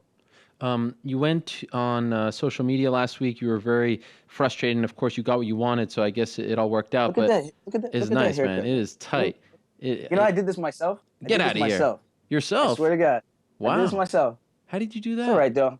All right. I got these mirrors, That's true. Well done. I did a little haircutting back in my days in college. Multi-talented. How frustrated were you? Like to get to the point where you have to go online and write this whole long thing about going back to school and all that. About you're talking about your employer, so it could have gone either way. Thankfully it all worked out. You got a fight, but where were you at last week mentally? Yeah, I just think I was definitely a little down, a little depressed about it because, like I said, I'm a big numbers guy. I look at my account, and when the account just sees a lot of money going out and not a lot of money coming in, thank God I got my one sponsor's New Resource Funding. Those guys are still hooking me up and taking care of me. If it wasn't for those guys, I would be in a much worse place right now. So I thank God I still got those guys on my side and looking after me. And yeah, it was just a crappy time knowing that you're months away from fighting. It's kind of just sitting idly and just figuring out how hard do I train? Do I do 2-a-days? Do I do 1-a-days? Do I even train at all today? And it's like no motivation to really do much. But thank God, I think I'm pretty good at staying motivated, and I found something to keep me motivated, which is competing in jiu-jitsu. And then in November, hopefully I don't get hurt, but I'm planning on competing in a wrestling tournament. I'm going to try to qualify Team Jamaica for the Olympics for the wrestling team. So Get out of here. I think that's gonna be fun as hell. I mean, even if I qualify and I don't place, I mean, it is what it is. It's just the experience in itself. So That's I think incredible. that'd be pretty. Yeah, I think that'd be pretty amazing. So I think I still have what it takes to compete in wrestling and even in the whole jiu-jitsu realm. So I'm a pretty confident guy, and I believe in my team, and I believe in my athletic abilities and my practice, my training overall. What are the steps that you need to take to qualify for the Olympics for Jamaica? I think there's I don't think there's really a team right now. I spoke to one of the guys, No Thompson, and he said, there's a tournament in November. He's like, place in that, and then we'll talk, and he'll further try to guide me in the right direction of how to qualify. I think there's another big qualifier in March. I think if you win that, then you I think it's the Worlds. I think if you win that or you place top 3 in that, then you get to qualify to go to the Olympics or something along those lines. So I think it's going to be fun, man. I'm definitely excited to do that. I think that would be something I always wanted, just coming up short in the NCAAs, not being able to afford to go D1 and having to go D3 because I didn't have the grades or the money to go to a D1 school, and just being able to show that I could compete with the top level wrestlers in the world if I really wanted to. You're like the 2015 version of Cool Runnings. Cool Runnings, man. Yeah. You done know. Yes, I love it. As a pro athlete, can you still go to the Olympics? How does that work for wrestling? Whatever. Bro, we'll worry about that later. We'll worry about those little fights later. I love you on Twitter. I love how vocal you are. You're a lot of fun to follow. The Twitter handle is right there, Funkmaster_UFC. You're one of the few guys very vocal in favor of Nick Diaz after what happened to him, the crime that happened against him by the NAC, suspending him for 5 years. I want to hear it from you, and I want to get it officially. Are you also one of those who's refusing to fight in Nevada? Because it seemed like you were at the time, but here you are fighting in Nevada, or at least it seems, right? What's going on? Yeah, like I said, I was supposed to fight in December 19th in Orlando. I was penciled in. I was told I was also penciled in, so that was my slot. So I guess my rants kind of got me pushed off. I just want to make this clear. I wasn't attacking the matchmaker, Sean Shelby, and I wasn't attacking the UFC for not trying to do their job. Like I said, I'm pretty sure they were trying to do their jobs. Just things had to fall into the right places and make sense. Right. My frustration was with the time layoff and kind of just hoping I'm going to get something, and then I could have been doing something else in the meantime just to get by and kind of further my education and just my future overall. So that was my frustration. So I don't know if it's a punishment to put me on Fight Pass, because I did openly say I wasn't going to fight in Nevada, but at this point, I have no other options, because they told me December 19th is off the table and I can't fight on that card anymore. I don't know how overnight it just gets full, but so whatever that is, whatever that's about, who cares? I guess. But you would have preferred to not fight in Nevada? That was the whole thing. I'd rather fight on that card, but they're going to put me on this card. There's nothing I can really do about it. It's either that or I sit out and tell them I don't want to fight in Nevada, and then they have the right to not make me fight for like the next 3-4 months. Sure. So it's kind of one of those weird positions where I'm not trying to piss nobody off. That's not what I'm trying to do. I'm trying to stick up for what's right, and I think what's right is people standing up and boycotting Nevada. I think that's a thing that I think Nick Diaz gets a bad rap, and I think he's misunderstood. I mean, I watch people, I think they buy into too much of him being a bad guy and him not wanting to do social media and all this stuff, but it comes from something. It doesn't just happen overnight, and it definitely comes from his upbringing and things, and people just kind of just say, oh, you're playing the victim and you could change your future. It's like, yeah, you can, but when you're dealt a really bad hand in life, I think not everything is easily changeable, and you can kind of direct certain stuff. I think you're handed a certain amount of opportunities, and sometimes it's tough to make those adjustments and capitalize on each one. And I think I just think the guy just had a tough time, and man, he ain't hurting nobody. Smoking weed ain't hurting nobody. It's Friday, Craig. You ain't got nothing to do. In your opinion, are enough fighters sticking up for Nick Diaz? Are they being vocal enough in his favor? I don't think so. I think it would be cool to see a lot more champs getting up on the bandwagon and rallying behind him, because I think that's where the power comes from, the champs ultimately. I think Ronda Rousey did an exceptional job with that. Even Floyd Mayweather said something about it. It was just like, he got in trouble for smoking weed 5 years. He was like, man, let that boy smoke his weed. Like who cares? You know, I think if you're not coming into the fight high, you're not smoking the day before. It's kind of like, who's it really hurt? It's not hurting nobody. It's out of your system, in and out. It's not like you're gonna have an advantage the night of the fight from smoking marijuana the day before or the morning of. But I don't think you should smoke the morning of. That's just what I'm saying. I just think I don't think there's any numbing, what would you call it, enhancements from smoking weed. Well, and so also, I don't see how it's hurt. And let's not forget the fact that they have no idea when he smoked the weed because you can't find exactly. out. And B, I mean, he did 3 tests on fight night. He passed 2 of them. And that's what it was. I was about to say that. Yeah. They tested him 3 times, and it's like they were just trying to get a negative result. It's just like, dude, you guys are just picking this guy, and you're just trying to make him the victim, and not even make him the victim. You're trying to make an example out of this guy. For what reason? It's like the guy passed 2 tests, and you take another one for what? It's like you obviously have an agenda, and that's where my issue comes from. When it clearly looks like you have an agenda, and you're kind of ego tripping. In my opinion, I think it's a little bit of a power trip. Just saying, all right, you know what? We're gonna throw the book at this guy. From what I understand, your third offense is supposed to be 36 months. Yep. So how do you go from 36 months to say, you know what, lifetime ban, or 5 years? 5 years is a lifetime ban. So it's kind of ridiculous in my opinion. I agree. I like that you and Floyd Mayweather. Look at you guys agreeing after he tried to steal your girl. We're friends again. Yeah? I still like to fight the guy. Well, I guess we're friends again. No, we're not friends. I don't know the guy. But you agree, so that's a good thing. Great to have you on the show, man. Always love talking to you. You're so great on the mic. I appreciate it. And I'm very, very, very happy that you finally got a fight. It has been a while, and I can't wait to see that hair come December. So we're letting it grow out. Wait till you see this thing. Wait till you see this thing. I'm gonna have the nice part and everything. Yes. It's gonna be freaking badass. Wait, you guys just wait and see. That's I'm gonna be the human anaconda. That's worth the $9.99 for Fight Pass alone, just to see you fight with that hair.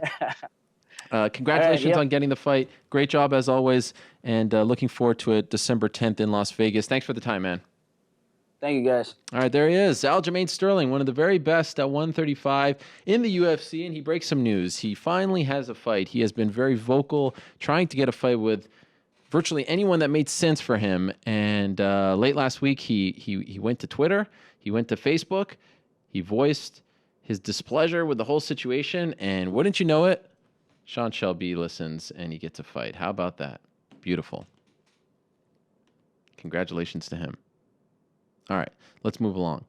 Let's go now from the bantamweight division to the lightweight division. Let's talk to the UFC lightweight champion. He will be fighting in Orlando. He'll be fighting on December 19th against Donald Cerrone. Highly anticipated title fight. Some bad blood there. Can't wait to talk to Rafael dos Anjos. He joins us right now via the phone.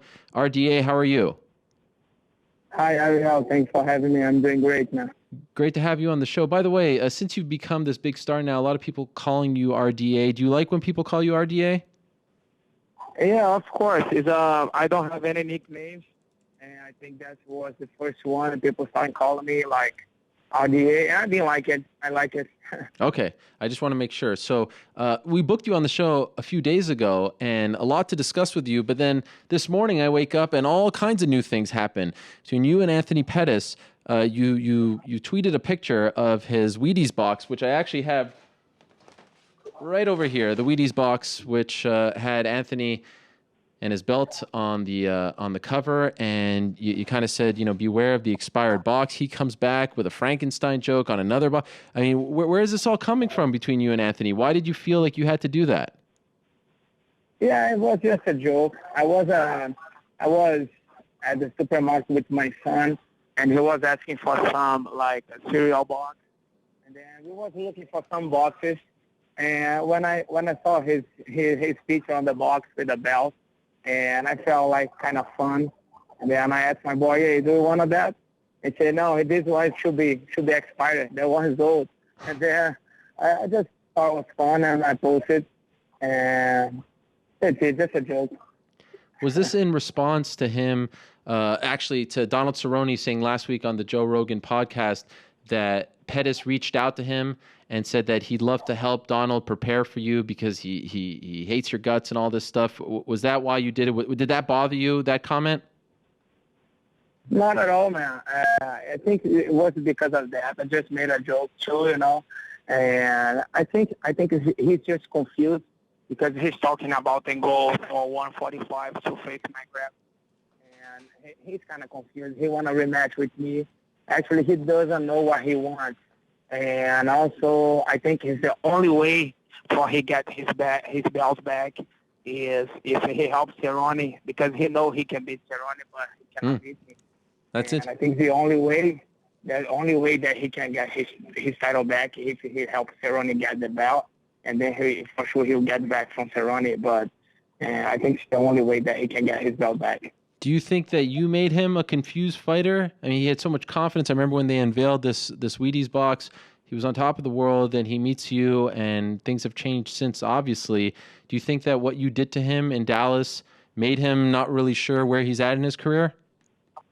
Yeah, I think so. That's why he's been showing there. He want to help Cerrone. He want to rematch with me. And that's what he's been saying. No, I'm not saying anything. It's just like what he's saying, you know. He want to help Cerrone. He want to get a rematch against me. He want to drop for 45 to fight McGregor. I think he's kind of confused, you know. What do you make of, the shots, the steroid shots, and Cerrone did the same? Does that bother you? Man, not at all, man. I have a clean record. And, you know, Cerrone, all those guys that didn't talk that, they don't have a clean record. I have a clean record, you know. I've been testing all my fights, and, you know, I'm clean, you know. I think the only thing that don't show on blood test is hard work, you know. And, you know, I work hard, you know. I'm very dedicated, you know. I put on a good training, you know. And I think this thing don't show on blood test. Cerrone and Pettis aren't the only ones who have made this accusation since you have become champion. Do you feel like you still don't get the credit that a champion should get in the UFC because of this? No, man, not at all. I think these guys, you know, I beat them both, and you know, Cerrone is already making excuses, and you know, and I just work hard, and I have the belt. I'm on the top of the division, and I don't want to just be a champion and I'm done with that. No, I wanna be a lightweight legend. I wanna make history in my division, and not just because I got the belt. I'm comfortable with. I feel I'm more hungry right now. I just finished hard training at King's now with Master Rafael, and I'm looking to be the best lightweight ever. You know. What's the biggest difference in your life since you've become champion? Anything drastically change? No, man, not many things change. You know, a lot of you know, the fans, they didn't recognize me more. Yeah. But you know, I didn't get any like crazy sponsor yet. Actually, I didn't have any extra sponsor since I got the belt. So not many things change on my life. But on my mind, anything changes as well. You know, I'm still hungry to training. I still feel that I have a lot of things to do in this division. So are you surprised that you haven't gotten a big sponsor since becoming champion? Yeah, because that's why I thought once I become a champion, a lot of things will happen for me, like as a sponsorship, things like that. But God knows everything, you know, and I feel that it's just the beginning of my legacy, you know. I'm still 30 years old. I still have a lot of things to do in this division. And I think things will come, you know, once I get the respect that I deserve.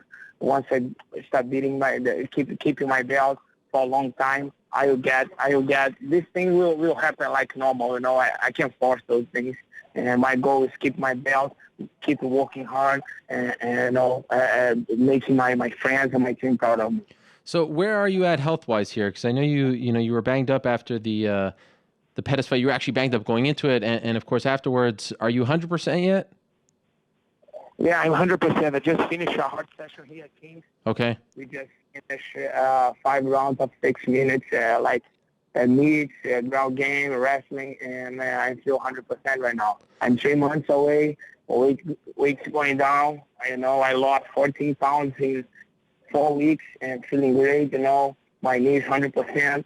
So man, I just like want to get on December 19th and keep my belt. You're fighting in Orlando, which coincidentally happens to be the last place that you lost. Since then, you've won 4 in a row. You became champion. Are you happy to be going back to the place that you last lost, or are you kind of bothered by that? You know, how do you treat those things? Yeah, no, not at all. I'm not this kind of guy. You know, I think I just had a bad night that day, and you know, I'm not. That's not bothering me at all, and I'm just going forward, looking forward to go there and show the world why I'm the champion. No, I'm not the champion by luck. I'm the champion because I'm working hard, and I know who gave it, who make this happen for me. You know, and for sure the only person that can take this away from me is God. Nobody else. You know, and then I'm really confident for December 19th. You're main eventing a show on Fox. There's still some prestige involved with fighting on pay-per-view, yet Fox is seen by a hell of a lot more people. Are you happy about that, or would you have rather fight on pay-per-view again? No, I'm happy to be fighting on Fox. So a lot of people will be watching the fight, and I'm happy with that. I'm happy with that opportunity.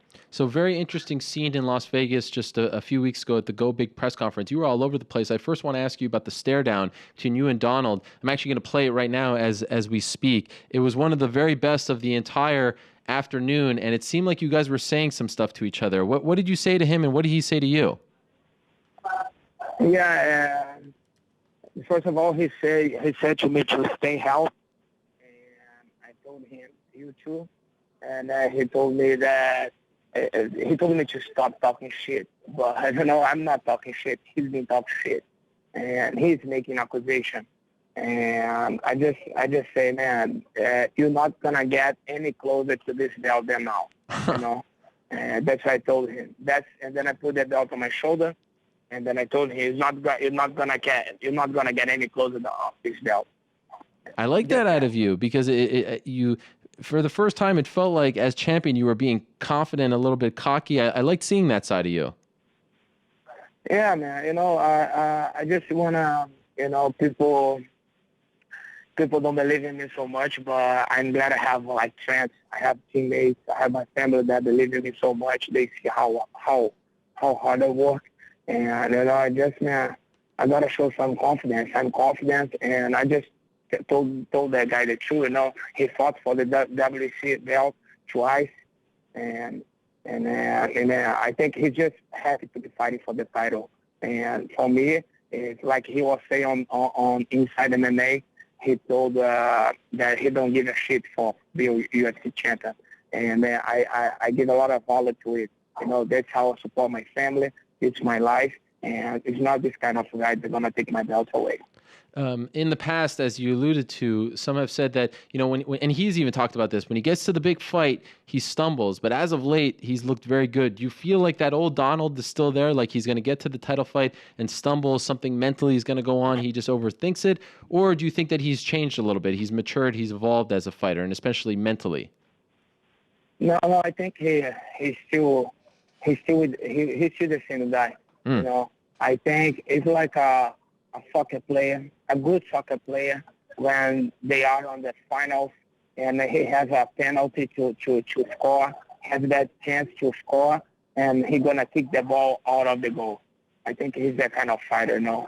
And I when I have big tests, I always go over it, and that will not be different on the 719. So in other words, you think that he chokes in the big moments? Of course, I think so. And also, he knows, go ahead. He knows that. and you're trying to remind him of that. Yeah. Did you watch his interview with Joe Rogan last week? Yeah, I just heard about. He was saying that is help. I offer him help, and I think that is like he's joined the wrong team. I think he should join dos Anjos team instead of try play against me. Would you have welcomed him on your team? Yeah, I'm just kidding, man. Of course not, but I think he's joined the wrong team. Right. He gotta join the winner's team.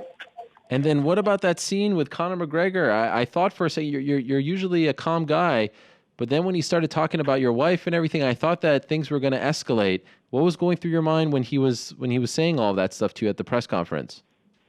Man, I'm gonna tell you the truth. Please. And how God is good, because I couldn't understand what he said about my wife. You know what I mean? If I did, the thing's gonna become even worse over there, man. And I just realized that he said that right after when I was seeing because he have a strong accent. Yeah. And I don't speak English perfectly, and then I have a hard time to understand. And then I didn't understand he said about anything about my friend, about my wife. But when I watched later, I saw the subtitles, and I saw he saying that about my wife. And it's fine. We're going to see each other in the future, like face to face, and we'll see. What would have happened had you understood him right then and there, if you completely got what he was saying about your wife? Yeah, I don't know, man. I really don't know. I'm a calm guy, but it's hard to say, man. You know, but a human being, you know, it's hard to say, man. I'm a fighter, you know, and man, it's hard to say, man. I will lose my mind, man. I will get so pissed off. I'm glad I didn't understand. So in a perfect world, if I offer you get by Donald. If I offer you Khabib Nurmagomedov, a rematch against him, rematch against Anthony Pettis, or Conor McGregor for your next title defense, which you choose? Oh man, I would get Khabib, man. I want to rematch against him. I want to fight him. Over Conor? You know, I want to fight. It's over Conor, man. Because man, I'm not gonna get anything with Conor. You know, he's just a small guy. He's on featherweight division. I don't want to fight him. I want a big name, and I want to fight the guys that beat me on the past. And the only guys that did it was Khabib, and I would fight Khabib. You know, I would fight Khabib. But whatever UFC give to me, I will take it. I will make sure I keep my belt. But if you give me an option to fight one of these three guys, I want to fight against the guy that I lost in the past. I get that, but don't you think you'd make more money? Don't you think it would be a bigger fight, bigger name if you fought Conor McGregor at this stage? No, actually, you know, I fight, you know, because it's a way to support my family, you know. But I think the money is not the most important, you know. And my heart is not on the money, you know. I just want to do a good career. I don't want to fight against somebody that, like Conor McGregor, that, you know, he didn't do anything in UFC, you know. It's just because just he talks, you know. I wanna. My heart is not on money. I just wanna. But if I have a chance to choose, I would fight a guy that beats me on the past. Do you think Aldo beats him? I think so. And of course, that is a week before you. By the way, when's the last time you watched your fight against Khabib? Man, I don't like to watch so much. I think it was over a year ago. I don't like to watch that fight. I think I looked terrible on that fight. I don't want to make any excuse, but he was better than me that day. But we'll see. He's out for a while, and so we'll see how it's going to show off on December. But, you know, it's a fight that I'm looking for, man, you know. And I wanna, you know, wash my soul. Wash your soul of that loss, right? Yeah. I can understand that. When's the last time you watched your fight against Pettis? Maybe like 3 months ago. Oh wow. I don't watch too much my fights. You know, some people they fight, they watch so like a lot. But I think I watched their fight probably like 5 or 6 times, not that much. I would think you'd watch it every morning. I like to live on the present, you know. I don't like to live by old things. I'm looking forward to do new things, you know, to getting ready and to beat Cerrone, keep my belt. That's what I'm looking for. How do you foresee beating him? Excuse me, sorry? How do you envision beating Donald Cerrone on December 19th? No, I'm going, you know, I'm going to hit him hard. I'm not going to try to do extra hour on the octagon, you know. And I think this fight going by knockout, man. I really do. Will you? I really do finish this fight by knockout. Will you watch your first fight against him in the lead up to the fight? Yeah, I did. I did last week. I watched this fight, and I think I was a completely different fighter. And so I changed a lot in 2 years, and I can tell that. And, I made a lot of mistakes on that fight. I did a bad weight cut, and I got a little tired in the third round. I tried to, eat so much after the weightings, and I felt kind of heavy on the third, but I will not make this mistake anymore. Early knockout or late knockout? Yeah, I think before the third. Before the third, all right. I look forward to that very much. Great stuff, Rafael. Great to have you on the show again. I can't wait for that fight. I'm really looking forward to it. I love the stare down. I love everything that's going on. Keep it up, my friend, and we'll see you in Orlando in December. Yeah, thanks for having me. Always a pleasure. There he is, the UFC lightweight champion, Rafael dos Anjos, main eventing UFC on Fox 17, December 19th in Orlando. You can tell that,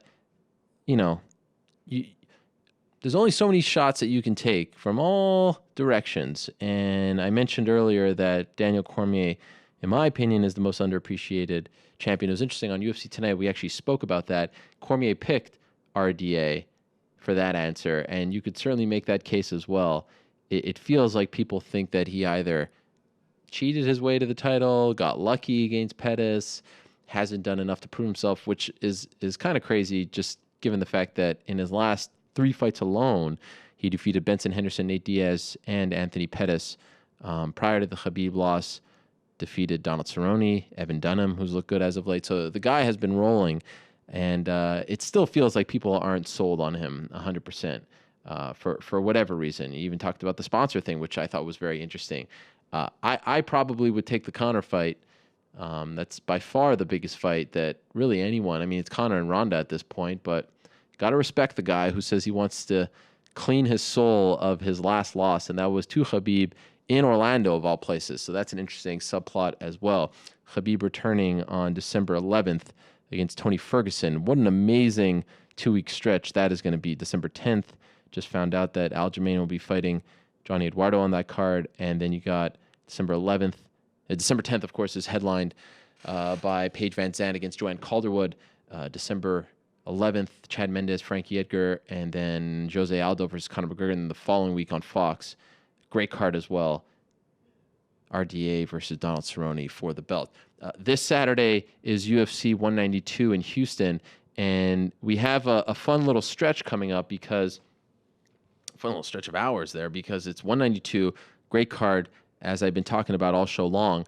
And then just a couple hours later at 2 a.m. Eastern Time, Sunday morning, early Sunday, 11 p.m. Pacific, late Saturday night, the UFC will be broadcasting Pancrase 270 on UFC Fight Pass. And it's a fun little card. It's really cool. The UFC is showcasing these non-Zuffa promotions. They just aired Fight Nights from Russia on Friday, doing Pancrase now. And the main event for that show is one featuring a couple of familiar names. In fact, a little bit of history here. This All-American main event will mark the first time 2 non-Japanese fighters have squared off for a Pancrase title since Ricardo Almeida versus Nate Marquardt in November of 2003. It's going to be Nam Phan going up against Andy Main for the King of Pancrase featherweight title. And we're being joined by New Jersey's own Andy Main right now via the magic of Skype. There he is, rocking the beard. I'm happy it's back. At one point, he lost it, but it is back, and he's about to head off to Japan in a matter of hours, so we appreciate his time greatly. Andy, thank you for the time. By the way, did you know that you'll be making history on early Sunday morning in Japan?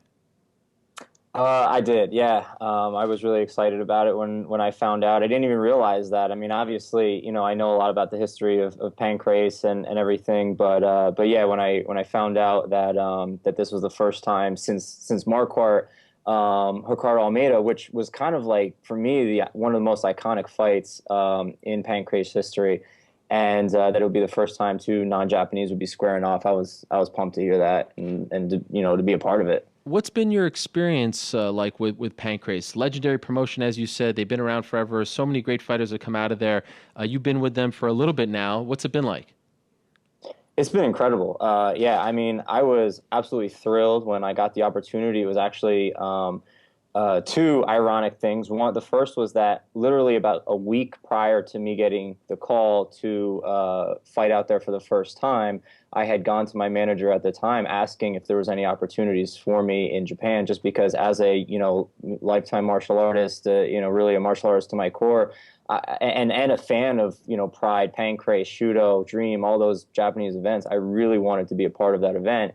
And then a week later, I get a call from none other than Nam Fan to asking me if I could fill in a late replacement for to fight for Pancrase. And yeah, it's been incredible. I think it's really cool seeing them kind of make a resurgence. Signing this deal with UFC Fight Pass has been awesome. It's been huge for them.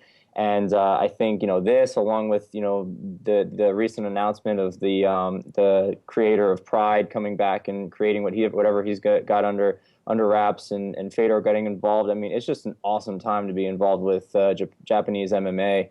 Really no better time outside of back when Pride was in its heyday. Yep, and the UFC was just there, had a successful event. Josh Barnett, a staple of that market. Victorious in his return to the cage. It's interesting that Nam Fan was the one who recruited you. You're now fighting him, and you're on Tough 12 with him. You're actually on the same team, Team Koscheck. Were you buddies? Yeah. Is this weird for you to be fighting him at this stage? You know what? I look at it two ways. I mean, I always said that the only way I would ever fight a friend is if it was for a big title, and it just kind of worked its way. It worked itself out that way after he got released by the UFC. He's had success in Japan. He had, only one loss to Mike Richman in Bellator, and then, but he was winning out there. And as soon as he started fighting in Japan, I figured it might happen. So it was a little weird. I kind of reached out to him. We don't talk like every day or anything like that, but I reached out to him when it was looking like it was going to happen, and I just said, "Hey, man, it looks like it might be you and me." And he just said, "If it is, we'll both do our best, and then we'll reconvene as."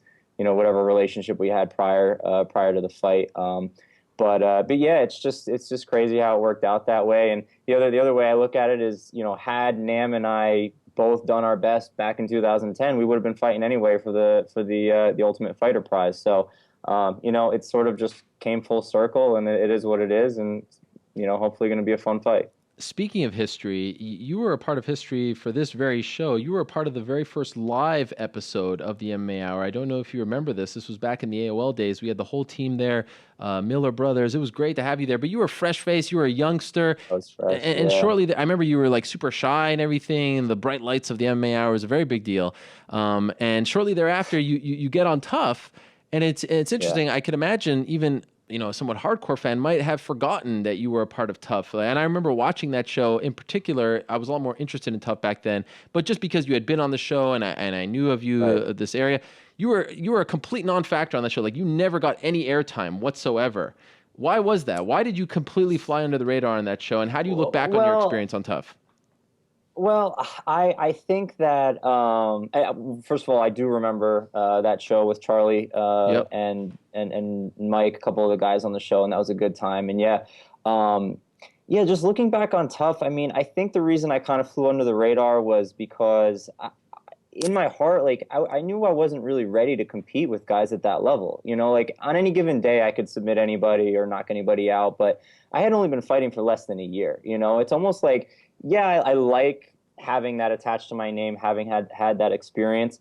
But at the same time, I'd almost like people to forget, like, the kind of fighter that I was on that show, because it's nothing like I am now. I mean, I literally less than a year of professional fighting under my belt. And I'm in there. If you remember, I lost to Kyle Watson, who at the time had 30-something fights and, had been around the world. I mean, I don't know. I think that's kind of how I look back on it. And I want to recreate the image for myself. I don't want to be remembered as, that young kid on Tough. I want to be remembered for the performances that I've been putting out lately against veterans. The guys that I've been fighting both in Japan and in New Jersey. are guys with experience. I literally haven't fought anybody except for my last fight. Was the first time since Tough that I fought somebody with less fights than me. I'm fighting constantly guys with winning records, and a lot of experience. So I think that's kind of why I was a little bit, like you said, I was shy on that show. I was a little bit shy on Tough, and so I didn't get a lot of play. I wasn't creating any havoc in the house, and my performance wasn't stellar. So that's why now I'm out there and I have the experience. I've been in the battles. I've fought the guys that the experienced guys, and I know where I stack up now, and given the opportunity, I'm ready for it. So how do you look back on Tough? Was it a good thing for you? Do you kind of look back on it and say, oh, I wish I didn't do it? How do you view it? I definitely wouldn't say that I wish I didn't do it, because even just like this opportunity in Japan, I probably wouldn't be fighting in Japan had that not been on Tough. Having the Tough alum attached to my name is part of the reasons I get the opportunities that I've gotten. And I've headlined literally every single fight, or co-headlined every fight except for one, maybe since Tough. So, I've been getting fights that I want. I've been getting attention locally, regionally. Obviously out in Japan, I've been able to build a good fan base out there. And a part of that has to do with being on Tough, and I definitely wouldn't take away the experience. I think I'm actually fortunate that I was as young as I was, to give me time to then move on and do all that I've done up to this point, and still only be 26 years old, and really at the beginning of my career as far as I'm concerned. And then on the flip side, it's also allowed me to develop build my gym. So I opened a gym after I was on Tough, and having the name, it just makes it easier to give legitimacy to a niche market, and give me the ability to fully immerse myself in training. So now that I have a successful academy, I can train full time. I don't have to worry about working a 9 to 5. I don't even have. And the other thing is cool too, is that when I go fight, I don't have to make decisions based on how much money I'm getting paid, because I already have income coming in through my academy. So it allows me to say, you know what, this is the fight that I want. Even if I get a last minute replacement fight for like WSOF offer or something like that, which is a great fight, a great opportunity. But maybe I'm like, you know what, it's not the time for that fight right now, even though they're going to pay me more than I've ever been paid. I can make decisions without the, I could really use an extra $1,000 or here and there. You know what I mean? Like, I can make more cerebral decisions about my career. So I'd say in terms of that aspect of it, Tough was 100% worth it, and I would never trade anything for it. Let's be clear, though. You want to get back to the UFC, and I say get Absolutely. back. You never got that shot at the UFC, really. I mean, because those Tough fights don't count. Back in the day, the tough fighters who didn't make it to the final fight usually got a shot on the finale. You didn't get that opportunity. Is that 100% the goal here? I mean, Pancrase is great, King of Pan, all that stuff is great. But from just talking to you a little bit behind the scenes, that seems to be what's really driving you here. Yeah, 100%. I mean, I don't know if you remember, and again, it's sort of something that I look back on as a blessing in disguise. Like, yeah, I was bummed out at the time that I didn't get an opportunity on the finale show, but like I said, I don't think in my heart of hearts that I believed that I was one of the best in the world like I do now at that time. And had I gotten into the UFC, maybe I could have put together something, maybe not. Maybe I would have been one of those guys that grew and was able to be successful inside of the UFC. But nonetheless, I'm at where I'm at now, and yeah, my goal is the UFC for sure. And like I said, going back to just me as a martial artist, I mean, the money side of thing aside, for me, it's about doing what I want to do. That was where actually fighting in Japan, like I said, came from. I wanted to fight in Japan. I wanted to be a part of the history of Japanese MMA, and I wanted to be a part of what was going on. And right now, I want to be a UFC fighter. I want to test myself against the best out there. And I don't want to close any doors with the UFC, not right now. My goal is 100% to stack myself up against the best guys in the world and in that division, and that's my goal. So you've turned down opportunities that may have blocked you from going to the UFC recently? I wouldn't say they were 100%, but like I received a call about like a Bellator tournament. I think maybe a year or two ago. But it was like a short notice thing. It wasn't like whatever, but it was like a short notice thing, and it wasn't that I said no, but what I said was that I wanted an immediate release if I didn't win the title. If I became their champion, obviously I'm not going to demand that they release me. But I said, like, if I didn't win this tournament, I didn't want to be then signed to the division, just because at the time, I mean, Bellator has changed a lot since then. Yeah. With new management, obviously. But at the time, I had heard a lot of horror stories that I just didn't want to get involved with. It's like, I did lose, if I at any point in the tournament, I wanted the ability to get out of there and go build myself back up in whatever way I wanted to, not wait around until Bellator said, okay, here's your next fight. And then same thing with WSOF. It was another short notice fight. I think it was against Frodo, who used to be in Bellator. But it was like a 3-week notice fight, and they asked me if I was interested in it. But the same deal. I said, I have my King of Pancrase title fight coming up. It was far enough out that I could have taken the fight, but you never know. You get hurt, you mess your career, you mess something up that way, and then I don't get this title fight, which right now I think just the trajectory that I've been on has been leading to this moment. It's like this is what I've been working for, and I'm not going to detour even if I can get paid and especially if I could potentially shut the door to the UFC, which is my ultimate goal.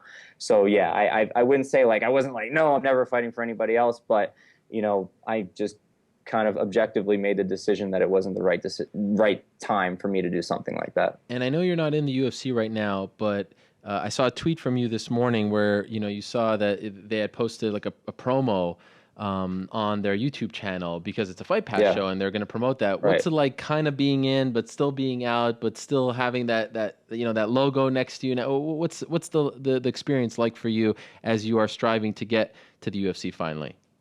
It's awesome. I really think, like I said, it's coming full circle. Even with fighting Nam, it's like Nam was one of the guys that did get an opportunity with the UFC over me, from the show. Yeah. Obviously, he did better. He did better than me on the show. But it's like it's coming full circle. The fact that I'm fighting a UFC veteran who had wars in the UFC. Obviously towards the end he had a couple of tough losses, but he had some great performances in there against some really tough guys. He fought some of the best guys in the divisions.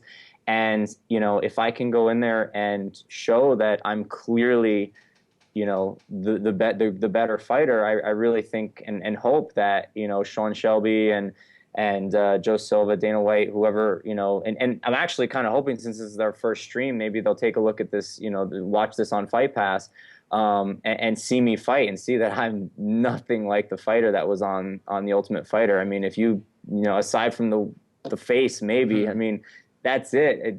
I don't fight the same way. I don't move the same way. And I think it's coming full circle. And I really think I'm on that trajectory right now that with a good victory, it's going to be time for me to step up and jump into that division. So hopefully they see it the same way. And got a lot of respect for you, man, because you're doing it on your own here. You just opened that new gym, as you mentioned, Pure Mixed Martial Arts. Where exactly is it in Jersey? It's Rockaway Borough. Rockaway Borough. So you're doing your thing there, and congratulations on that, because I know how hard it is to do that. You also manage yourself, right? And I'm wondering if you feel like sometimes that may hurt you with a Sean Shelby type, because as opposed to having someone call up and be like, look at my guy Andy Main, look what he's doing, you have to probably do it yourself. Do you feel like that hurts you? Well, it can, yeah. But why don't you have a manager? Well, I mean, my manager used to be Mike Constantino, who did a great job at the time, but his focus has switched over to being a promoter. He's the president of CFFC, which is awesome for him, and I was pumped for him. And for a while, it was sort of like, he was still getting calls here and there, and he'd say, like, if I get you in, we'll still work out the deal or whatever. But ultimately, I came around where I was for everything else. I was like, you know what, I'm just going to do it on my own because, I don't need somebody to get me these fights. I do actually have a manager out in Japan. She is exclusive to Japan, and she's awesome. She's been setting all this stuff up. After Nam got the first one, she's been managing the rest of that. But recently, I actually just started talking to Kurt Pellegrino. He's kind of taken over since he last year or the year before he decided, officially to retire. He's been, really fired up about managing guys, and he just got, I don't know if you know, he got like Jimmy Rivera and Lyman Good. He was in part responsible for getting them in. Oh, wow. So, and I've been friends with Kurt forever, and I just gave him a call and I said, hey man, like, is this your thing now? Are you doing this? And he said 100%. And he's also a veteran of, Japanese MMA, and he was pumped about the title fight. So he just said, he's like, man, you get that title and I will do everything in my power to get you in. So it's looking like I'm going to be, it's looking like I'm going to be going in that direction, working with him. Wow, that is great. A fellow Jersey guy helping out another Jersey guy. Kurt, one of the good guys in the sport. Love to hear that. Didn't know he was getting into the managing game. By the way, the sort of fall of AMA, has that hurt you at all? It was a transitional stage, but it was like I said, it was Mike. Mike went on to do different things, and I'm pumped for him. I still have a good relationship with him. I have my gym, so I started bringing more guys in. Jim and Dan Miller opened their own gym about a half hour from me, so I go up there, and a lot of like the guys that used to train over at AMA train up there. And I've also gotten on board with the Tiger Schulmans, like the pro team, like the Lyman Good, Jimmy Rivera, Nick Pace, those guys. So I started working out with them. So I've always been a traveler. Even when I was working out with the AMA team, I always travel around, and I also travel around the country. I go out to Vegas every couple of months and travel around to get training wherever I can. So there's no rhyme or reason to this sport in any facet. When a curved ball comes at you, you slip it, and then you start you take whatever track you gotta take to get where you want to be. So I'm not worried about it. I feel as good as I've ever been. I've been working with different coaches at different gyms, and I'm just excited for the next chapter of my career. Final thing, I've always wanted to attend a Pancrase show. I love the feel of them from what I've seen on television. I got to attend a Japanese pro wrestling event while I was there for 144, and I would imagine it's a lot more like that to a degree as opposed to going to a UFC event in Japan. But for those that haven't had the pleasure of being at one, and I know fighting at an event is different than attending one and watching it, but what's it like compared to here in the United States? What's it like for you fighting over there for an organization like different world? Why? Different world. It's just on so many levels. I mean, in Japan, like, martial arts is a part of their culture the way like football, baseball, basketball is a part of our culture, so they appreciate martial artists. They appreciate the performance. They appreciate like you in a different way. And every event has a little bit of like pro wrestling-esque promo in it, which is really cool. It's like I said, it's just a different world. And then the crowd, I mean, even last night this weekend, if you watch the show, the crowd was almost silent for most of the fights, until something happens, because they're educated fans. They're not just waiting. They understand the feeling out process. They understand the taking your time and setting up a submission or setting up a position. And it's pretty unreal. I mean, there was moments when I've been in fights and it's silent. So the other thing that's kind of weird is as in the fight is that like my corner is literally just talking and you can hear him. Everybody can hear him. I mean, it's not like, okay, let me try to listen to my corner. You can hear your corner. And the other thing that helps is he's the only guy speaking English. That's right. So, so it's really cool, but there's just so many different facets of it. It's just, it's about respect. They respect you in a different way. I respect them. But yeah, I mean, it's something that a true martial arts, true fight fan has to experience. Actually, a pro wrestling show in Japan is something that I haven't gotten to experience yet. That I really want to go see, because I've never had really too much interest in pro wrestling, but out there it's a different thing. It's they do it right. So it's just, there's so many different things I could go into about fighting out there. It's something that you have to experience, from the crowd, the way the fighters, the promos, everything. It's just so cool. And this will be in a ring, right? No, they switched over to the cage and they've adopted unified rules. So my first two fights there were in a ring, and they were like the old school Pride rules, soccer kicks, knees to the head on the ground, the whole deal. They switched over to the cage in March of last year, And I actually fought, I'm not sure if my fight or if there was one more, but my second fight there was the last, I believe it was the last fight in the ring. Wow. And then they brought the cage in. And I think that what the new president is doing, I mean, he's been there a little while now, but since the resurgence of Pancrase, what he's been doing is trying to, as much as possible, even with signing with Fight Pass and everything else, he wants to be a global standard. They want to adapt to the rest of the world, and right now, obviously, the UFC is the standard, and so they've adopted the cage, they've adopted their rules, and signed on with the Fight Pass and everything else. And I think they're just trying to appease fans globally, not just the Japanese fans, who obviously they like the ring better. I think at the time, they used to, but he's just doing a great job, and I think it's showing by the fact that he's gotten so much attention around Pancrase more than they've had in probably 10, 12 years. Yeah. So, well, this is great. Fascinating stuff. So very happy for you, man. I'm happy for your success. I wish you the best of luck. It's Sunday morning here on the East Coast, late Saturday night. It starts at 2 a.m. Sunday morning, 11 p.m. Pacific, and it's on UFC Fight Pass. Pancrase 270. It's Andy Main versus Nam Phan in the main event. King of Pancrase featherweight title. Two Americans going at it. First time since 2003. Again, happy for you and your success. Congrats on the gym. Good luck in the fight, and thank you so much for the time here before you head out to Japan. Thank you, Ariel. It was awesome being on the show, and hopefully next time I'm talking to you, it'll be I'll be under contract with the UFC. So I look forward to a lot. it. There he is, Andy Main. Big opportunity for him on early Sunday morning over in Japan. Also, Victor Henry, who we profiled recently on MMAfighting.com, also fighting on that card. Colleen Schneider, the girlfriend of one Josh Barnett, also fighting on that card. So check it out. It's early this Sunday on Fight Pass. Andy Main, great guy. Really happy for him. And Nam Phan, great guy as well. So that should be a lot of fun. All right, let's move along now.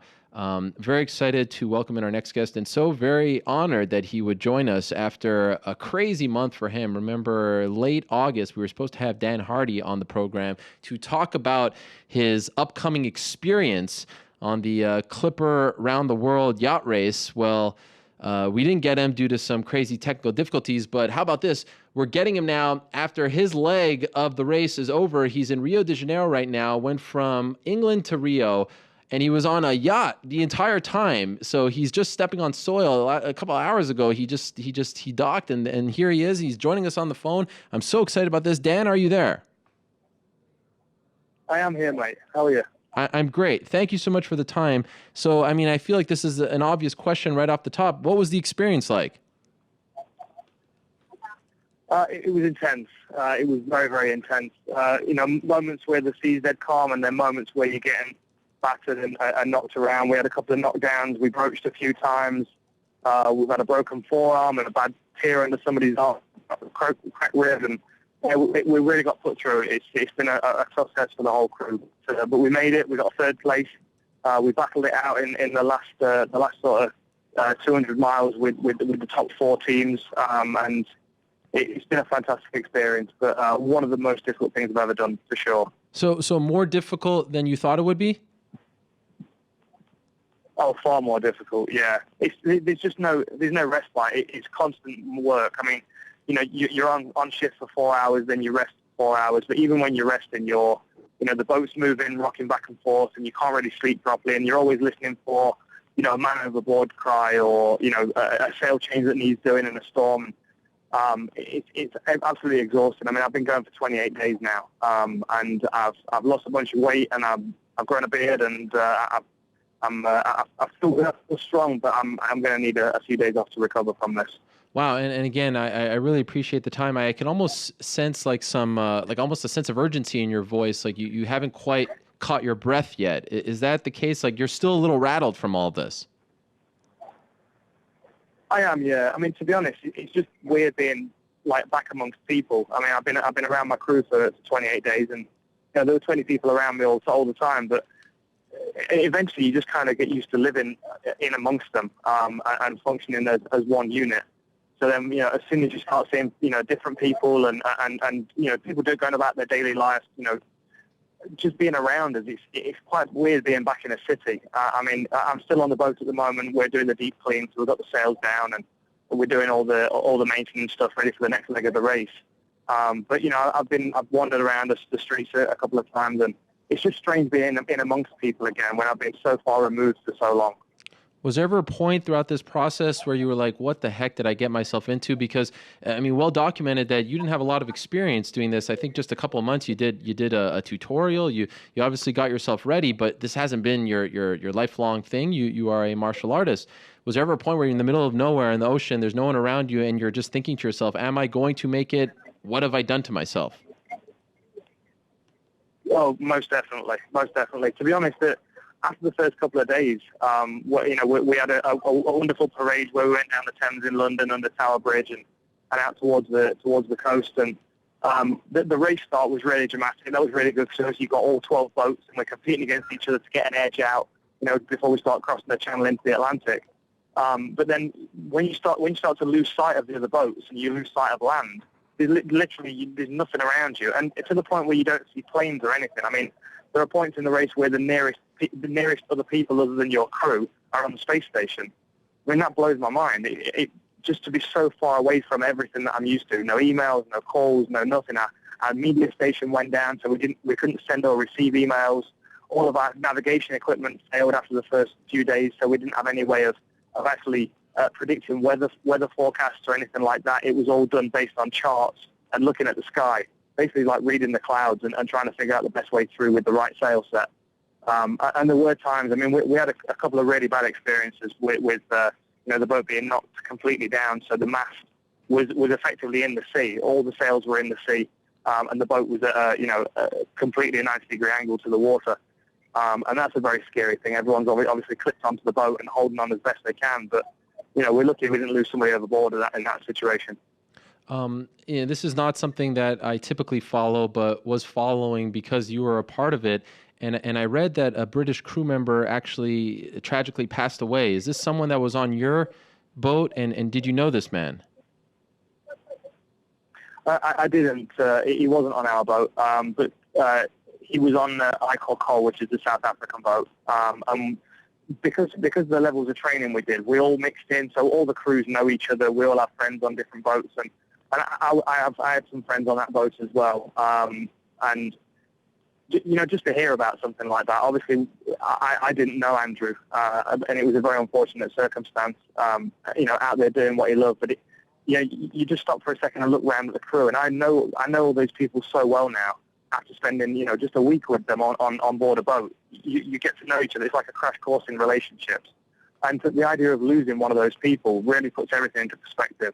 And obviously knowing people on that boat as well, and knowing what they're going through, and they had to obviously, change course and turn the motors on and head over to Portugal to have that dealt with and pass the body on and have the investigation done.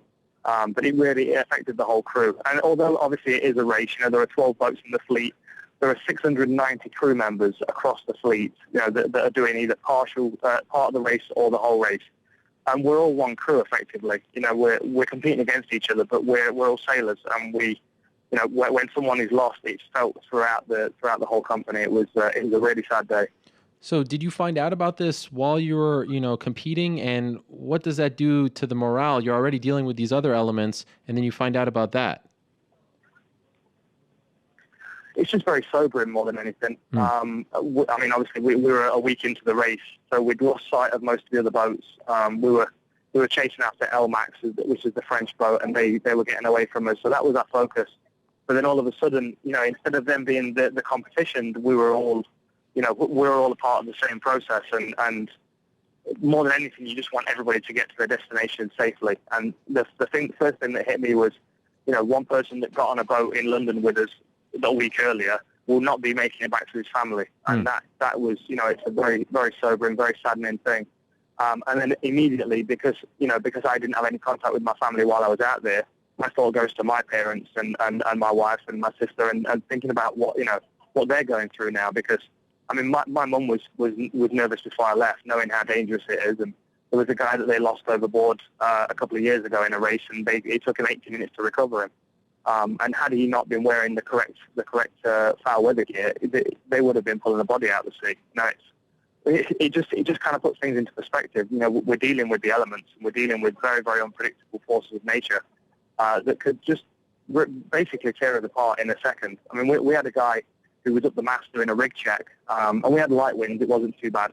But we had a squall come from nowhere, just a gust of wind, knocked him off balance, and he lost his grip on the mast, and it swung him around, broke his forearm, gave him a really bad laceration under his arm, and we did our best to repair it. He got 17 stitches under his arm, and we reset his forearm, which was a very unusual experience for me. I've broken a few of other people's. I've never reset one before. And then he's basically sitting on the boat for 10 days with a splint on his arm, hoping that the bones are regrowing, because we're so far away from land we can't do anything about it. Wow. You put yourself out in danger. It's an intense environment, and you've got to rely on your crewmates around you. And just hope that you make right decisions and you're vigilant enough to keep yourself safe.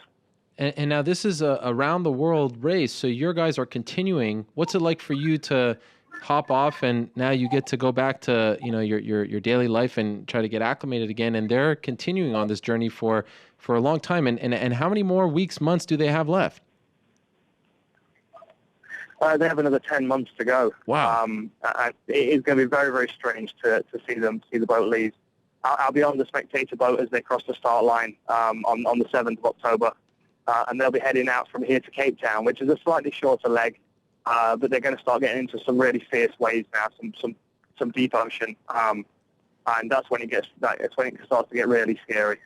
So I'll be watching it every day. I'll be thinking about them every day, and I'll be looking to get back on the boat if possible on a later leg. I'd like to rejoin them and assist as much as I can. Do you feel somewhat guilty that you're going back home? At least you're on ground for now, and they have to continue? Not guilty. I don't feel guilty. I feel I just kind of feel sad that I'm not there for them. I mean, to be honest, I'm glad to be off the boat right now. I'm glad to be to be able to sleep on a flatbed and shower in a proper shower. I mean, I've been washing in a bucket of seawater for a month. You know what I mean? You can probably imagine I'm kind of gross. So it's nice to be able to have a shower and to have a proper meal of like fresh food. I've been craving fruit for 3 weeks now. And just simple things like that. So I'm glad I'm back to those things. I've had a lot of thinking time. I've got a lot of plans in the pipeline, a lot of things that I want to be doing with my life, and it's been a real motivating factor. So it's good that I'm back on dry land and that I can focus on the things that I want to do. But at the same time, I am a part of a crew now, and I feel somewhat reluctant to step away and not be there to assist them, because the amount of things I've helped out with in this past month, what with injuries and obviously basic sail change evolutions and stuff. I've been quite a valuable crew member, and I'd just like to be there to support them for the rest of the race, because it's they're going to be hitting some rough weather soon, and it's going to be a real tough test for all of them. How much weight did you lose? Say that again, sorry. How many pounds did you lose while on the boat? I'm not sure. I've not managed to weigh myself yet. I've certainly leaned down quite a lot. I would say I've probably lost, I don't know, maybe 5, 6, 7 pounds. It's hard to tell just from looking, but I actually feel stronger, surprisingly. I mean, it's difficult to actually develop any kind of muscle strength because you just don't sleep for long enough. I mean, you get 2-3 hours at a time. But certainly my mental strength is different now. I definitely feel like it's kind of like my trip to China. It was very similar to that in a lot of ways. When I got back from China, I felt like a very different person. I felt like I could take on the world, and I really do feel like that now. And I have actually taken on a part of the world, a good portion of it. I mean, the Atlantic Ocean, it's a huge space, a massive expanse of ocean, and you don't really get that perspective when you fly across it. I mean, you can see it on the chart plotter on the plane, but to actually connect with that distance and to see it all day, every day for a month, and to be traveling across it on the surface, it really puts into perspective actually how massive this planet is and how little of it we see on a daily basis. Wow, I can't even imagine the experience. It sounds equal parts terrifying, but also kind of life altering in a good way and perhaps in a bad way as well. Does this change? I know you want to fight, And you said that you're gonna, you got your Dublin show coming up on Fight Pass that you'll be working with John Gooden, and then you want to put in 2 months to really get in there and test yourself and prove to everyone that you're healthy. But did what you experienced over the past month change at all how you view your future? It not really changed anything, just added a lot to it. I still feel very competitive. It was nice to be in a competitive atmosphere again, although it's very different not having your opponent right in front of you. Seeing them on charts and knowing roughly where they are in comparison to where you are. It's difficult to stay motivated. So I like the competition side of mixed martial arts, and I do miss it, and I am planning on getting back to it. But other areas of my life that I want to develop up. I want to really focus on commentary and on analytics of mixed martial arts. I think that I have an interesting perspective, and I think I can continue to develop these skills and to give people more of an insight into the sport than what we're getting now. And just the general thought process around being a martial artist, being a combative athlete. I've been giving that a lot of thought, and I'd like to get some more writing done. I do a lot of writing anyway, but I think publishing a book is one of my next goals. I'd very much like to get a book out there. What was the hardest part of this whole experience for you? I think waking up 3 times a day, honestly. I'm a control freak, and when I'm in training camp, I have control of everything, down to the finest details. So I know how much sleep I'm getting, I know what I'm eating, I know how much I'm eating, and I have control of all of that. Whereas when you step onto a boat, you become part of a crew. You're just a cog in a machine. So you're told when to wake up, and you're given food of what to eat. And obviously, my dietary requirements are a little more strict than everybody else's. So I was lacking, animal proteins for the most part. I mean, tins of dehydrated chicken and beef. I just couldn't. I couldn't have faced that even if I did eat that kind of stuff. So my calories were quite low, and I had to take bars to supplement myself. But the nutrition side wasn't as difficult as I thought. You just kind of get into a routine and you just eat to fuel like you do in training camp. But the constant going to sleep, you sleep kind of restlessly for 2-3 hours, and then you wake up and you straight away, your clothes on, you're back up on deck, you're right back to sailing. And you're on it for 4, 5, 6 hours, and then you get another couple of hours sleep. And it's like that continuously. There's not a point where that stops. There's not a day off. There's not a weekend.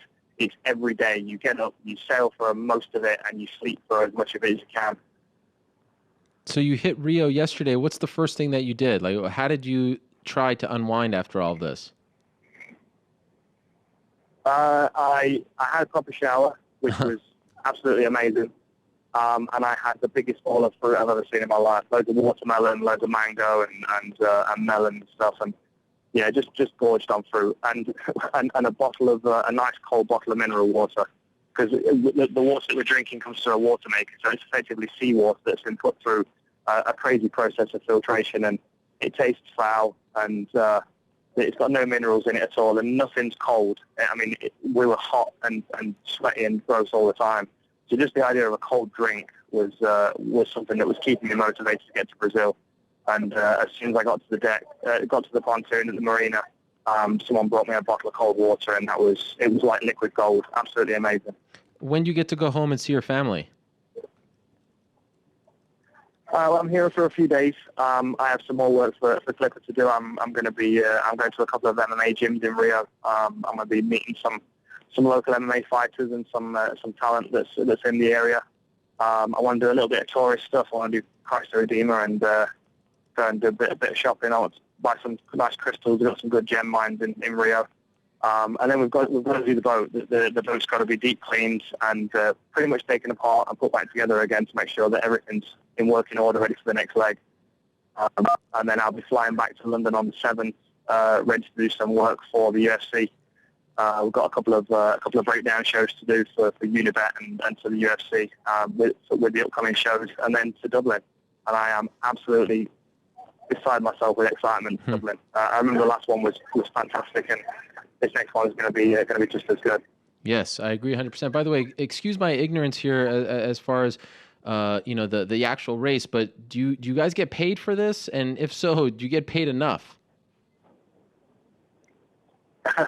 No. They actually the crew are they pay to do the race. It's an amateur Wow. sign-up process. So anybody that wants to do it, they can sign up, and you pay per leg, depending on how much the race you want to do. Obviously, if you want to do the whole thing.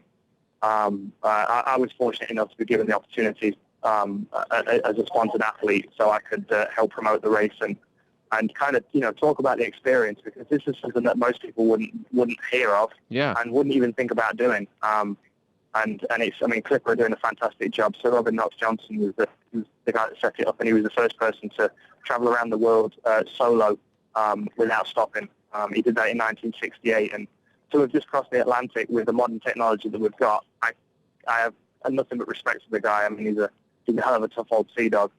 And for him to have created this opportunity for other people to go out and experience that, it's a fantastic thing that they're doing. So I'm going to help promote them as much as I can, and hopefully give them a little more insight into, perhaps how to approach it more as professional athletes for future races, because I can see some areas in which I can help. So I'd like to continue working with these guys.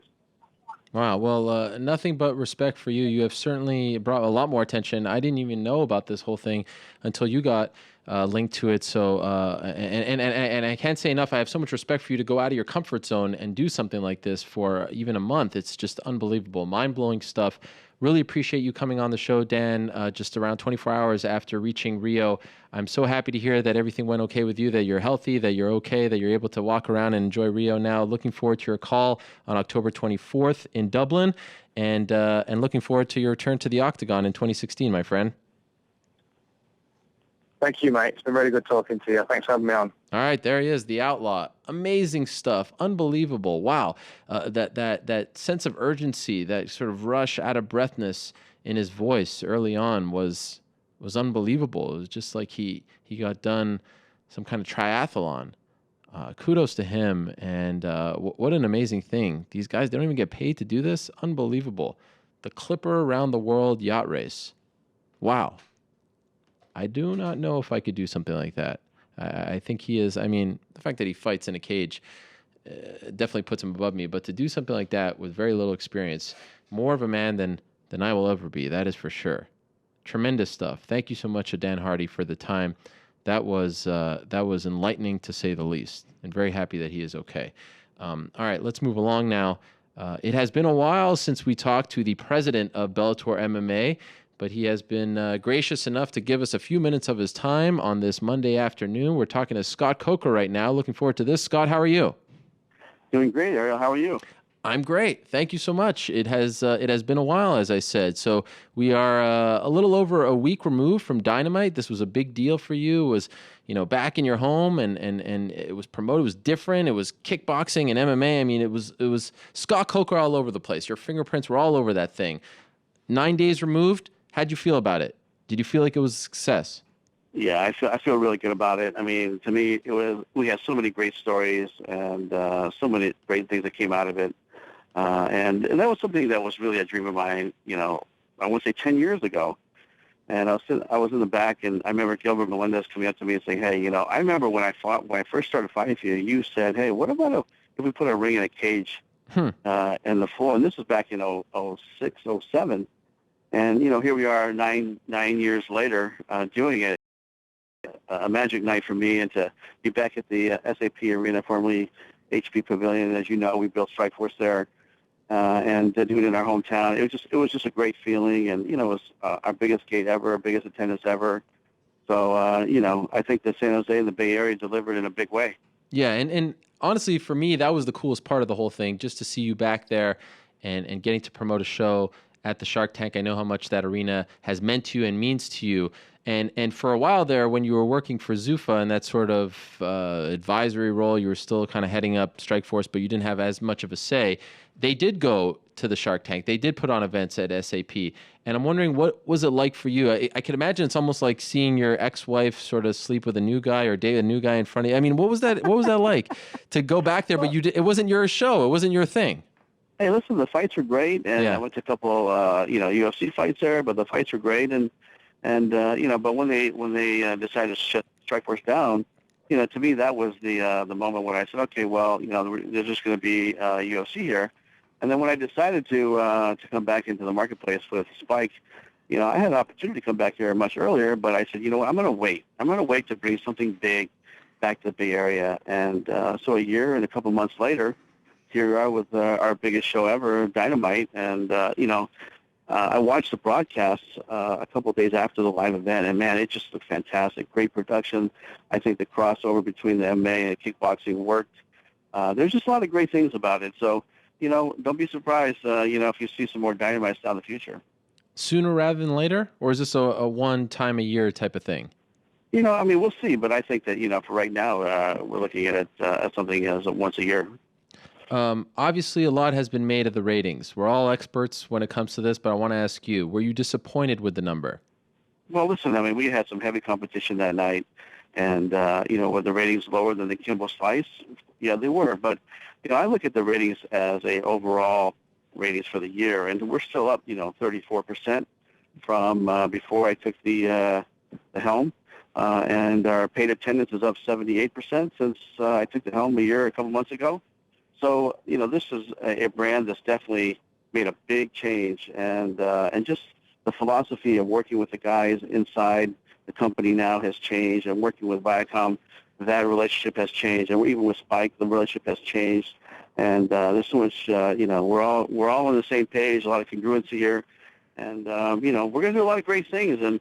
And think about this, Earl, it's only been a year, pretty much, right? It's been a year, and we're doing some fantastic things here in mixed martial arts. And give me another year, give me 2 more years. You wait, we're going to make some good things happen in mixed martial arts.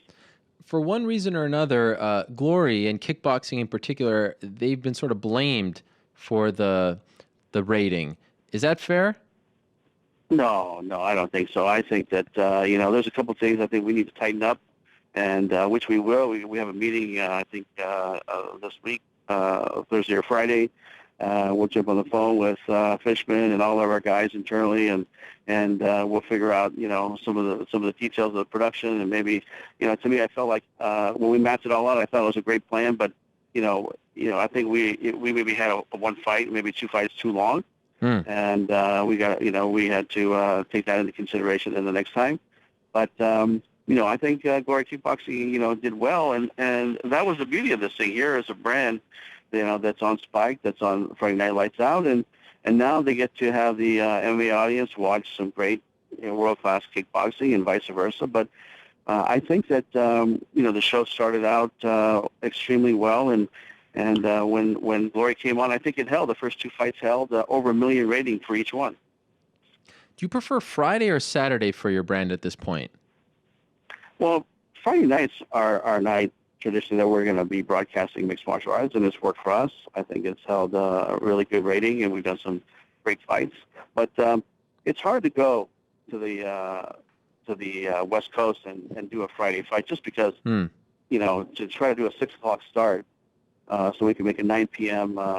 telecast to try to get the Bay Area or LA audience or even San Diego audience down to the venue and be there 4 o'clock or 4:30 on a Friday is going to be a real big task. So, I think on our big fights on the West Coast, we're going to hold them to a Saturday show. Okay. And I'm happy with that. I mean, that's where the history of my promotion business, all the big fights that we did on Saturday, were, that was the day that we promoted them. And I think it works for the West Coast. So, I think that's kind of going to be the game plan moving forward. I do remember some Thompson Melendez 1. I remember being on a Friday. I remember some of your pre-Showtime shows being on Friday. I believe Cesar Gracie, Frank Shamrock was on a Friday. Am I crazy here? Yeah, I think you're crazy, Ariel. I think that all those fights were on a Saturday. Yeah, I think so. I don't know about that. Really? You know what? No, you know what? I think you're right, and I think that we had a deal with HDNet, another network. Yeah. Yeah, it was HDNet back then, and those fights were on a Friday. Yes. And so, but when we switched to Showtime, don't test me, Scott. I know you're the man. I can't mess with you, Ariel. You're like the encyclopedia. Are you really considering adding boxing or maybe pro wrestling to the next one? Well, pro wrestling was never a consideration, but okay. When we first mapped out Dynamite, in my mind at least, it was like, wouldn't it be great if you could go to an event and watch the best MMA, best boxing, and best kickboxing? And so, but I'm happy with the way it went. I'm happy with the kickboxing and the MMA. I think it was a great message. I think it looked great in there. And to have, we almost had about, I think it's close to 11,000 people in the house. It was a great feeling, man. It was, it felt like old times back in the day of, Shamrock Kung Lee or Fedor Emelianenko fighting Fabricio Verdum, Toronto Cyborg. I mean, those were the big fights. And then Frank, of course, sold out, the first fight with Cesar Gracie. But, those were the big fights that we had in San Jose that we had 10,000 plus. And it just felt really good to hit a home run in that sense. Great segue. Speaking of Fedor, how aggressively did you go after him to actually try to sign him to Bellator?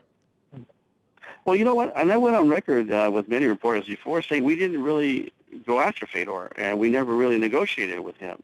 Never? I did. No, never. We never made an offer for Fedor. And the reason was, we knew that Saki Ibarra was coming back. We knew that he was in the running for Fedor services, and that he wanted him really bad. So we just kind of stood down.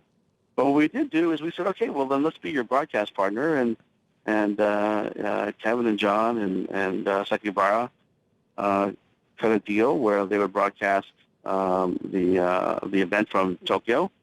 And at that time, I don't think it had Fedor on it, but now it's an even bigger card with Fedor on the main event bill. So that's kind of how it went down. We kind of stood down and waited and just kind of wanted to see if Saki Ibarra was going to get him, and I think he had an inside track, and I know that they worked extremely hard to negotiate with him, and I think he has a certain comfort level working with their team. And I think he has a certain comfort level working with our team. So, don't be surprised if you see Fedor, here in the future fighting some fights. But for the first one, we thought we would just stand down and let Saki Ibarra do his thing. Is he fighting Randy Couture? No, that's not the fight. I mean, what's the fight? I know you know. You know what? I actually don't know. I think they're trying to put that together right now. But you wouldn't give them Kimbo, right? No. Kimbo is a Bellator fight. We have other plans for Kimbo. What are those plans? Well, we're going to fight him early next year. Okay. And I think next year you're going to see Kimbo fight 3 times in Bellator. Oh, well, who's his next opponent? That's still to be determined. God, I really thought that we were going in that direction right here, that you were going to drop the bomb. Well, there isn't really a bomb, but there is one fight that I'm really taking a close look at. Yes. That's happening here. Maybe James Thompson, Bobby Lashley. Yeah, that's maybe so. We might take a look at maybe the winner of that fight and Kimbo. The winner gets the Kimbo sweepstakes. No, I'm not promising. I'm just saying. What's going on with Will Brooks? Went on Twitter. Seems to be very frustrated, upset. Are you able to figure out where this all comes from? Have you tried to clear the air with him? This is your champion, after all. Yeah, you know what? I mean, the thing we've done this dance, not just with Will, but a lot of different fighters. I mean, it's like they start getting into training mode and they start putting that their hat on to get ready for a fight and start getting a little bit meaner. This is just something we've seen over in the past 30 years of being in the fights business. This is not something that's uncommon. So I wouldn't just say this is a Will Brooks situation, but I think that a lot of fighters go through this. So he's putting his game face on. He's got a big fight coming up. Held is a guy that's proven to be extremely dangerous, and Will's going to go do his thing. Any idea when you will book McGeary versus Phil Davis? Yeah, you know what? That's a fight, and Errol, that's what I love about these like the tournament that we just had. Yeah. It's like now we ended up not just with one big fight between Phil and Liam, but what about King Mo versus Phil? That's the fight that didn't happen. Yeah. So now we have 2 fights. That when you reshuffle the deck, here we end up with 2 fights out of that night. So I'm extremely happy about that. But the answer to your question, I think that we'll probably have that fight sometime in the second quarter of next year. Was it some kind of oversight that your heavyweight champion, Vitaly Minakov, fought on Fight Pass last week, I should say, Friday? What was up with that? Well, I know that he's fighting some fights for a company out of Russia. Yeah. And, so we're in dialogue with Alexei, and, hopefully we'll have him back sooner than later. Okay, so do you think his next fight, I mean, you want your champion to fight for you, right? Yeah, of course. I mean, to me, it's like, maybe he needed a couple of tune-up fights. I haven't talked to Alexi directly, but I know that Rich has been in touch with them, and well, maybe when he gets a couple more fights, he'll come back and defend his title. And why roll the dice and not have Koscheck fight Paul Daly right off the bat? Such a great rivalry. There's a history there. Why have Koscheck fight someone else, and do you know who he will fight? You know what? The Koscheck fight has not been determined, but you will see that fight in mid-16 between Koscheck and Daly, and we're going to want time to promote that properly and really build it up and really make it a big show, because I think that's one of the fights that's going to be something that we have a lot of eyeballs on. So you don't feel like even if you put him in there against someone else, you're, again, rolling the dice? You know what? I mean, you always roll the dice, but look at Daly. I mean, we put him in a kickboxing fight here. But I don't think if he loses to, a kickboxer or Fernando, and then let's say he lost, and then, he goes fights, Koscheck at a later date, that it makes that fight any less attractive. I think that's a fight, no matter what happens, that people are going to want to see that fight. Any concerns at all about Melvin Manhoef at this stage? He's taken some big blows over the last couple of years, and he's fighting for you very soon. Any concerns at all there? I tell you, I know that we gave him the athletic commission suspension time. He wasn't allowed to fight for, I think, 6 or 8 months. Yeah. And I know, that Melvin likes to fight a lot. So we were monitoring, make sure, hey, Melvin, you gotta, stay low, and you can't go take these other fights sometimes like you like to, and the whole world's watching. And then, I know that we're going to send him to the clinic when he gets here to make sure he's medically cleared. But all my indicators are that he should be fine. But it's like when a fighter, gets to that point where, they've been, knocked out a certain amount of time, I think that we really got to put the brakes on it. And, this is a big fight for Melvin. If he gets stopped again, I mean, we should maybe it's time to have that talk with him. A question here from Twitter user named Nolan King wants to know about Michael Venom Page, one of the most exciting fighters on your roster, most exciting fighter, period, in MMA. Definitely one of them. I know he has a fight coming up, but we don't know against who, right? Yeah, I think that's something that we're going to announce here shortly. But this is a great stage. You know what? I'll have to get back to you on that one. Classic, Scott. You have a lot of rabbits in your hat. I know that. What can we look forward to in 2016? You brought us Dynamite. Anything out of the ordinary, out of the blue that you're working on? I remember that PowerPoint presentation when you showed me the tournament way back when in St. Louis. What do you got? And actually, it wasn't in St. Louis, was it? I thought we were in New York. No, we were in St. Louis in your hotel room. Scott, your memory is something else today. Right. I said, "Hey, Errol, come check this out. You're gonna, and I gave it to you first, right? I mean, come on." Well, you sort of gave it to me first. You said I couldn't do anything with it, which is almost like the worst thing in the world for me because I'm dying here. I know, but how great was that? I mean, that was an great. Amazing tournament. And you know what? To have Fedor and Fabricio Verdum and Alex Overeem and Bigfoot and Josh Barnett and all, Andrei Arlovsky and all the guys. I mean, to me, that was an amazing moment in time where we could put all those guys together. And I don't know if there'll be a tournament like that, in the future, because that was just a very, very unique, moment in time, like I said. And to be a part of that, man, that's one of my proudest moments as a fight promoter, was putting that group together. The tournament took a little bit of time to unfold, but not only was Daniel Cormier the first, he wasn't on the first alternate, he was the second alternate to the tournament. So he works his way into the tournament, and then he wins the whole thing and becomes a big star. And look at him now, I'm so proud of him and the things he's accomplished. And it all started back then in San Jose. Bob walks in with this guy saying, hey, he's an Olympic wrestler. And I'm like, yeah, I don't know. And then he starts talking. I said, oh my God, I could get this guy to where he needs to go if he could fight. And so that's really what made me turn the corner with Daniel. And man, he's done great, and I'm extremely happy for him. And I tuned into all his fights. So to me, it's like, hey, I'm a fan of Daniel, but he was part of that tournament as a second alternate, and that's why I love tournaments. Is that stars are born. I mean, look at Phil. I mean, people say, hey, what happened to Phil Davis? Man, he didn't do that, at the UFC, but he's doing that Bellator. And I think stars are born and created, and it's always nice to have new stars in your league pop out. Great plug there for his fight this Saturday, but you avoided the question. What about a big thing coming in 2016? I know you're working on something. Oh, yeah. You know what? We have a lot of top secret meetings here going on at Bellator. Okay. But listen, you know what? Think about this. We are now, I feel, have turned the corner, and we're going to continue doing big tentpole events. We're going to probably add a couple more instead of doing 4. We might go to 7 or 8 next year. Oh. And we're going to continue growing this brand. And we got Spike behind us. It's a great feeling.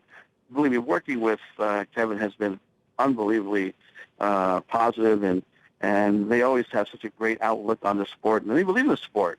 And think about it: if Kevin K didn't give the green light to the UFC back in 06 or 07, whenever they got on TV, it's like, would MMA be where it's at today? Maybe not. But that was a very volatile time. But Kevin's the guy that said, "Hey, let's do it," and so he gets half the credit.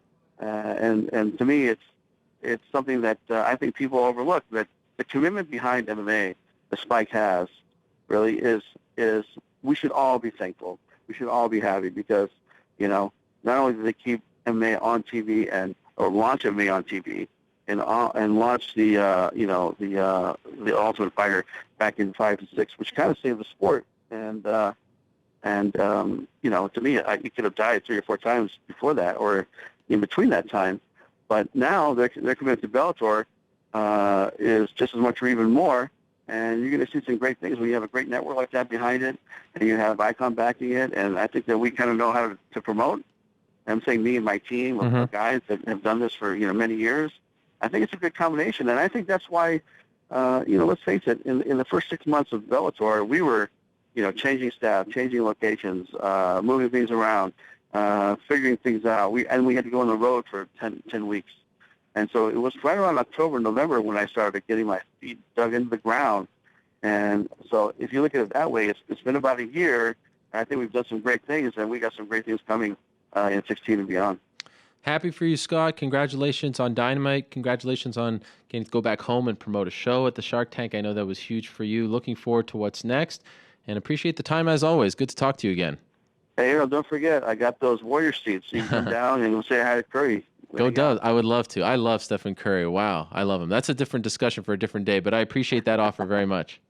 All right. Thanks, Harold. There he is, Scott Coker, stopping by, the president of Bellator. And it's interesting. He talks about first show, Spike TV, all that good stuff. As I said at the top of the show, the man who headlined the very first live UFC show on Spike TV way back when, decade ago, is our next guest. What a great segue that is. At around 12:30, 12 o'clock today, Rich Franklin, former UFC middleweight champion, went to Players Tribune, great website, led by the great Derek Jeter, and officially announced his retirement. An amazing piece that he penned. I do suggest you read it. Really, really great stuff. And I'm so honored that he'd come on the show just a couple hours later to talk about his decision to hang up the gloves once and for all. Rich, how are you? I'm doing really good. Actually, that was a great segue. Yes. I was going to comment on that. How about that? Amazing stuff. You defeated Ken Shamrock that night. A fight that a lot of people forget that you headlined because it was all about Griffin and Bonner, but you got to close out that show with a big win. I loved what you wrote. And again, congratulations on an amazing career. We'll talk about that. But why now? Why did you feel like this was the time to announce your retirement? Well, it's been a couple years since I've been in the cage, and I've been saying all along that I planned on fulfilling that contract by doing the last fight, but it just, I guess the timing now really kind of came. I turned 41 in a week, and you start looking at things and realizing, like, the amount of time I've been out of the cage and the fact that I'm turning 41, maybe it is time to actually hang up the gloves and move on to something else, which is what I said when I was writing. I'm not announcing retirement. I'm just announcing I'm closing one chapter of my life and starting another. Right, and I'm happy that you corrected that because that definitely struck a chord with me. And why did you choose to go that route, not do some sort of press conference interview? Why did you go to Players Tribune? It's something that I sat down with my PR team, and it was something that they recommended for me. And It's just I've kind of been a quiet guy about things. I've never been one that bolsters or puts myself out in front of the crowd or like, here I am, everybody. So it was just it was a good way to kind of quietly kind of bow out, considering that I hadn't fought in a while. But I will say that it was quite difficult writing the piece that I wrote. Just putting all my thoughts together and what I basically wanted the last piece of writing to represent my career to look like. That was actually my next question. I can't imagine doing something like that and trying to pick the right kind of voice and message and, the anecdotes that you wrote about. How long did it take for you to write that? Not as long as you would think. Maybe, I sat at my computer, probably put it together in about 4 days worth of time. But, I spent probably 3 or 4 days thinking about it, and I'd started it over once and completely deleted everything, restarted it a second time and completely deleted everything, and then started that third time, and that kind of became the framework for what I had written. And mostly when you start deleting things, it's about, like you said, it's the voice that you want to tell the story in, like what you want to be able to tell. Are you happy with it? Yeah, I am. I'm happy with it. And with anything else that you do in life, as a competitive athlete, you always look at something. It's like looking at an old fight, and as you watch the fight, you sit and think like, "Oh, I could have done this better. I could have done that better." And so you do. Me personally, I did the same thing with my writing. So I know it's just like around 3 or so hours old, and it's interesting how these things kind of spread via social media and whatnot. But have you heard from anyone in particular that really stood out now that you've officially announced your retirement? Anyone say anything? Anyone in particular? Something like that? No, there have been a lot of people that have just reached out through Twitter and Facebook, through social media and whatnot. And it's kind of interesting just seeing some of the names of the people that are basically like, hey, congrats on your retirement, or that was a good read. I really enjoyed reading that. But, I had one of my training partners actually reach out to me today. And with my Facebook being a public Facebook, I don't have a personal Facebook. I've just never much been a personal Facebooker.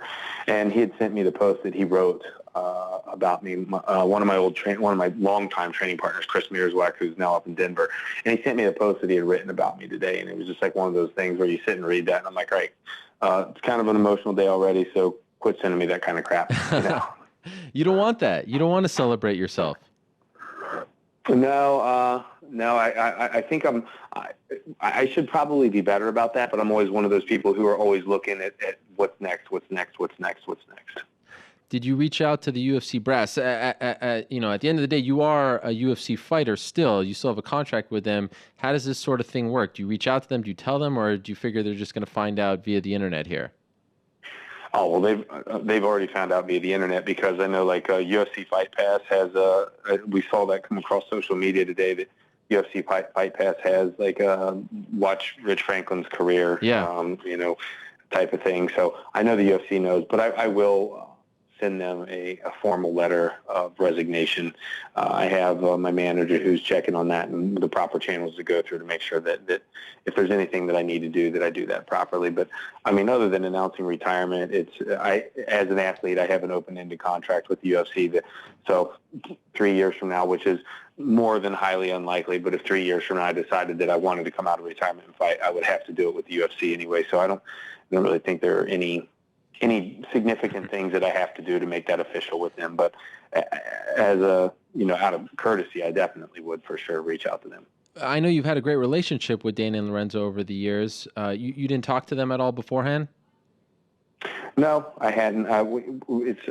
Since it's been so long, look, if this was in the middle, if I had fought a couple months ago and this was a big surprise or a shock to people, because I know that a lot of people, there's some people that come across social media that are like, well, I thought you retired already, you haven't fought in a while.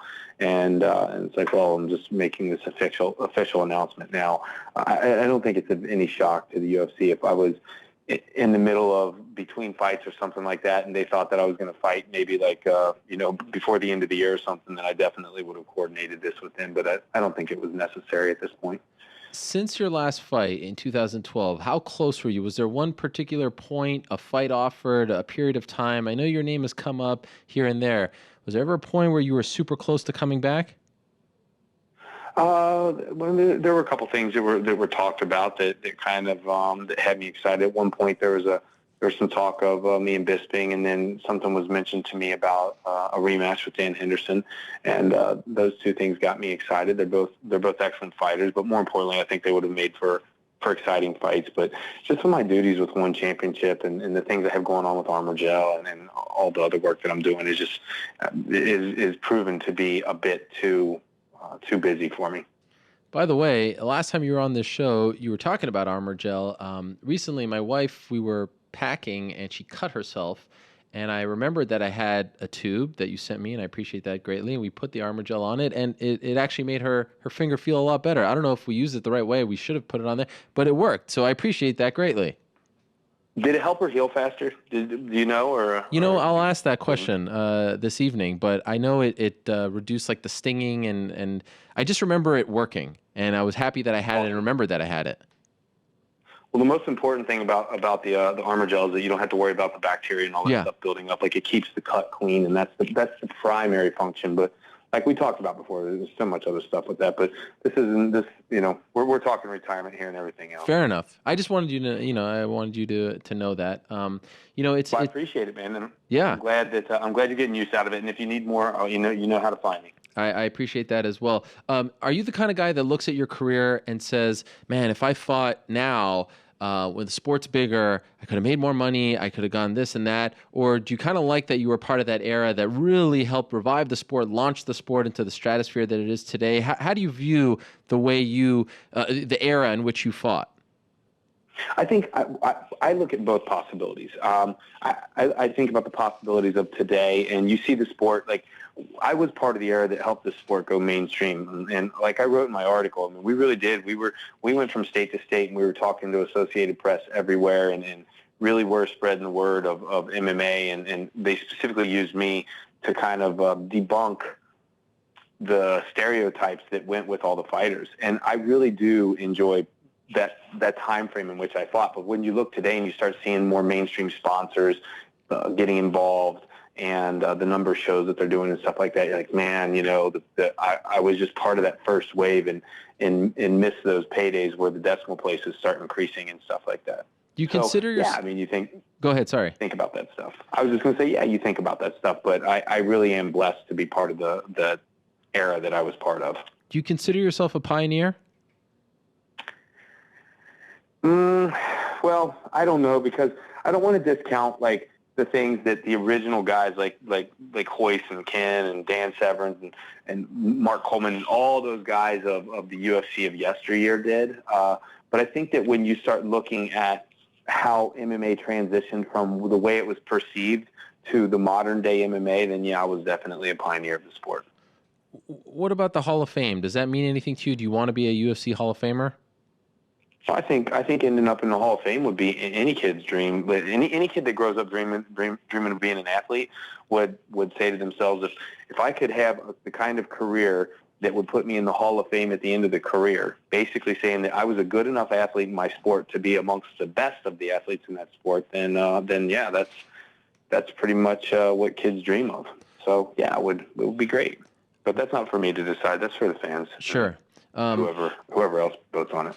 One thing I love about your Twitter feed, you've got a great take on the world and life, and I appreciate it. It seems authentic, and so I'm wondering. You seem like a very positive guy. I'm wondering if you have any regrets. Any regrets? No, not really. I just no. I always try to maintain a positive outlook. Look, I'll tell you, Ariel. When I think about life, and I think about things that are in, I always talk to people when I do public speaking, like motivational speaking. One of the things I talk about is like things that are in your circle of control. And if you had listened to my TED Talk earlier, I think you and I talked about that. I talked about losing and things that were in the past. In the past, like if you're the kind of person that dwells on your past, like focusing on the past and especially mistakes, like it'll only create regret. And if you focus on the future, it'll only create anxiety. And when I say the future, I mean problems in the future.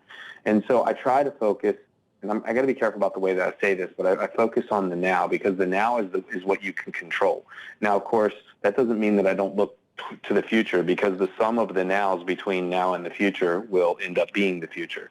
But each step of the way, I basically focus on that point with a future goal in mind. But I rarely look to the past. Like, even with my accomplishments, I'm always like, my accomplishments are behind me, and that's why I wrote about in that article. I wrote about closing a chapter and opening another, because it's not something where I'll be identified 20 years from now. I won't be identified just as a fighter. I'm hoping between now and the next 20 years that there are many other great things that I accomplished in my life that I would be identified by. So no, I don't have regrets like that I think of.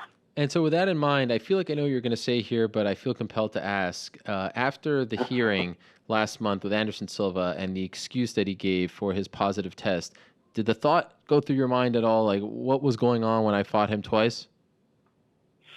I would be a liar if I said that I didn't think that.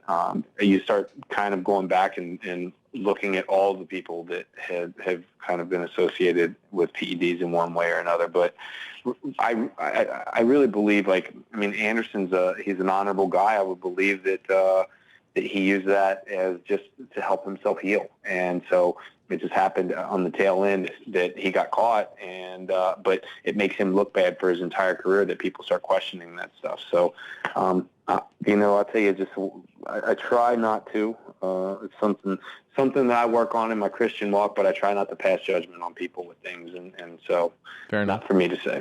Fair enough. I just wish he would have just said just that. He needed to heal and not this other excuse that they brought to the table. But that's not your problem, my problem. He has to deal with that. Final thing, and I know you addressed this in your piece. And again, I urge everyone to check it out. You tweeted it earlier. It's on the Players Tribune.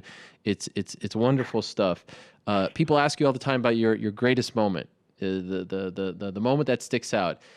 Is there a moment that maybe it didn't happen in the cage, that happened behind the scenes as you were trying to blaze that trail in the locker room, a moment with the UFC brass, something before the UFC, that when someone asks you about your mixed martial arts career, your career as a fighter, sticks out above the rest? Well, I mean, you have the story that I wrote about my dad, and that was truly, a piece of, like, when I look back, like, because it just made my career come full circle. But I'll tell you, one of the things that happened to me that I'll probably never forget, it was the night after my title fight. I was in, I had beaten Evan Tanner for the title in Atlantic City, and the next day we had to get on the plane, and I was pretty banged up because it was a long fight. And when we were getting on the plane, we were heading from Atlantic City, and I had to go straight to the taping of The Ultimate Fighter for season 2. And as we were heading to the airport, like, we were leaving the hotel, and Dana looks at me and he says, "You ready to be a rock star?"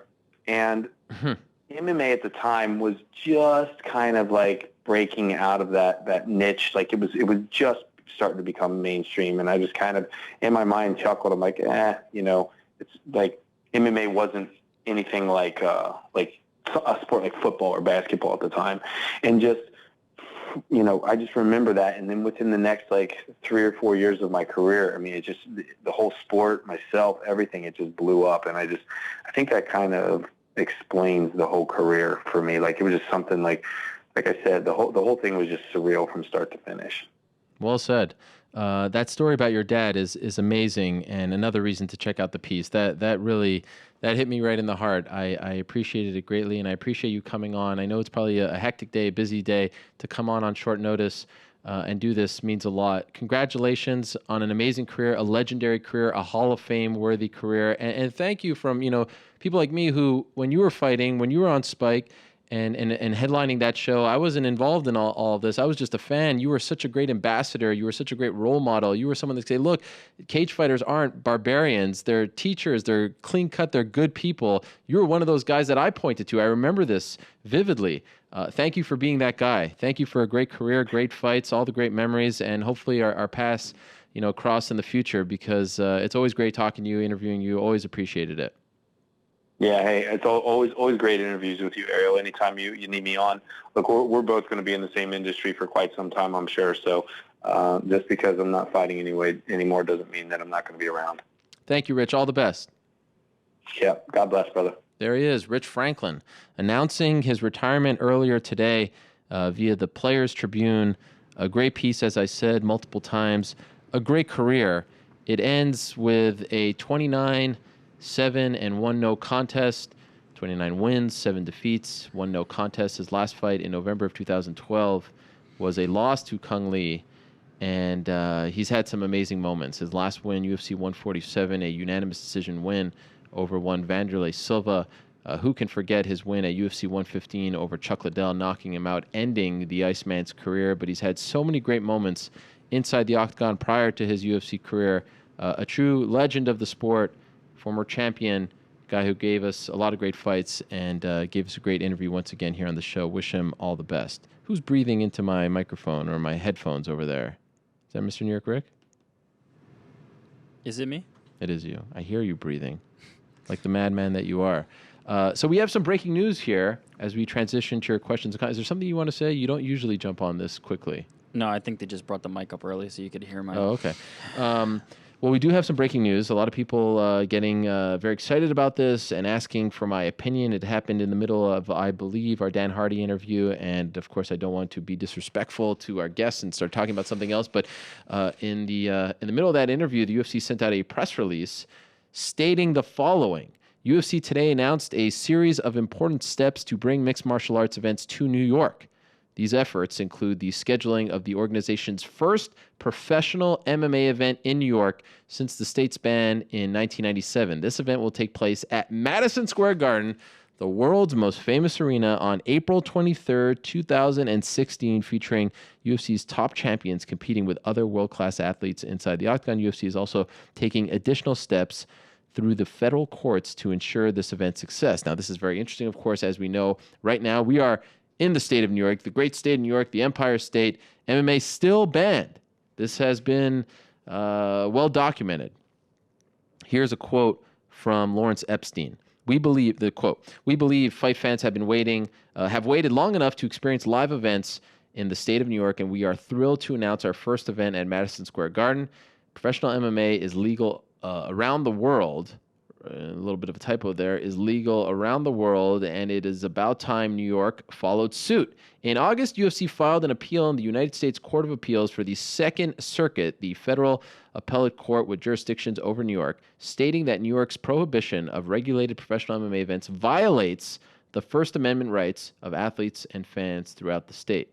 On September 28th, UFC filed a new case in federal court, reiterating its claim that the New York law banning MMA events is unconstitutional. This out-of-date law is too unclear for the public to understand and has allowed regulators in New York to pick and choose arbitrarily what events they will permit. Events featuring every combat sport except MMA seem to be allowed in New York, though this is not explicitly stated in the law. This statute and the state's pattern of enforcing it violates the Constitution's prohibition on unconstitutionally vague laws. And finally, later in the week, UFC will ask a federal judge to issue a preliminary injunction against New York state officials enforcing its unconstitutional law. Without such an injunction, the event at MSG will not be able to proceed. So that is gigantic in its own right. The whole thing is gigantic. The UFC has flirted with this in the past, but they are going for the big blow here. What do you make of this, New York Rick? What do you make? Obviously, they are trying to go a different route because the New York Assembly refuses to allow its members to vote on it. We know about the history. We know about the politics. We know about the union. Are you confident that this will get it done? I mean, that type of insight I wouldn't have, but I'm not holding my breath. I'll tell you that much. Gosh, we're trying to have some fun here. Celebrate. There's nothing to celebrate. Nothing. You feel like this is semantic? This is almost like politics right here in its own right? You know, they've reserved the date at MSG for forever now. They've been doing this, yes. So what's different in this case? I mean, well, obviously there is something different, which is the injunction part of it. Yeah, that's huge. I mean, that could be meaningless. I don't know how likely that is to succeed. So I'm not getting my hopes up because I've gotten my hopes up already. I've been hurt too many times. Yeah, I mean, this is interesting. I always felt like the UFC would wait for the government and the athletic commissions to be on board. And obviously, if the government got on board, the athletic commission would follow suit. They've already come out and said that they want to oversee these events. They just can't because of the fact that it's still, the bill hasn't passed. It's still illegal. But this is definitely, I mean, this shows just how desperate they are to get it done, how much they want to get it done, how big it is. We've talked about that. I do think the UFC needs New York. I still think it's important. I know there are a lot of people around the world who say, screw New York, take those events elsewhere. I think they need New York. It's strange to be considered a mainstream sport and still be illegal in the media capital of the world, the number one market in the country. So, hey, why not? Go for it. Try something different. Clearly, what they've been doing the last few years hasn't been working. Clearly, the tentacles of the union reach pretty damn far. I'm all for it. But I agree with you. I think we need to... Wait a minute. What? When I said what I said, what? You're like, oh, we're trying to. Well, I'm have excited, a positive. but I want to be excited. I want to be positive, but I do think I need to curb my enthusiasm, as the show states, because yes, you are right. They have booked a date. They've announced a date. They've played with our emotions, and this is personal for maybe people who live here who want to just jump on the subway and go to an event at MSG. The best arena, the world's most famous arena, all that stuff. It would mean a lot. And you know that they're going to bring a big event. And you know that they're going to go to Albany and Syracuse and Rochester. They claim Buffalo, and that's good for Canada as well. But I don't know. I always feel, much like with the Nick Diaz case, and by the way, we are 14 days into the fact that Nick Diaz is still suspended by the Nevada Athletic Commission, which is a crime and a horrible injustice. Government doesn't really like to argue with government, right? They don't like to. I think Luke said that last week on the show. It's hard to get the government to go against the government. So I don't know. But if it happens, I'll be the first to throw a party. We'll have a party right here on the show. We'll have a party, piñatas. What else? Pizza. And once again, I'm throwing my name out there. What? You know what for? Oh, the preview show. You're still holding on to that one. Really? That's the one you want, huh? That's what I want. So we've gone from the MMA beat. Can we just clarify something about the MMA beat for a second? Because every time we do the beat, you get a couple people here and there who say, oh, where's New York? Sounds like a lot of people. Let's be honest. It's worth mentioning. I mean, it's died down considerably. But well, I mean, it's worth stating because I always feel like you play this game with the retweet there, the reply there, the smiley face there. Gosh, even sometimes a selfie, for God's sakes. And you never tell the people why you're not on the beat, why you're not considered. When we have a person out, we'd love to have you, but why can't you do it? Go ahead, be honest with the people, tell them the reason so we can end the charade. Okay. The reason is because Ariel Helwani is oppressing me and doesn't want to put me on the MMA beat. And that's okay. That's not true. You have a real job. You have a fair boss, a great boss, but he feels like when you do the show on a random Thursday, it is taking away from your duties at that job. It's true. I work in PR the rest of the week, and it's not always. It's not always you have feasible. been ruled out, unless I am told otherwise. You are no longer an option for the show. So please set the record straight, so I can have these people stop tweeting, putting in the comments. You are not eligible to be on the show. Is that not true? I appreciate the support and continue to tweet your grievances to Ariel Helwani. That's BS. At Ariel Helwani on Twitter. That's just ego pumping, in my opinion. So, moving on. Let's do some questions. I want to start with Twitter this week because there's a few less. Wow. We can just knock them off and then go straight to look at you to the website. Okay.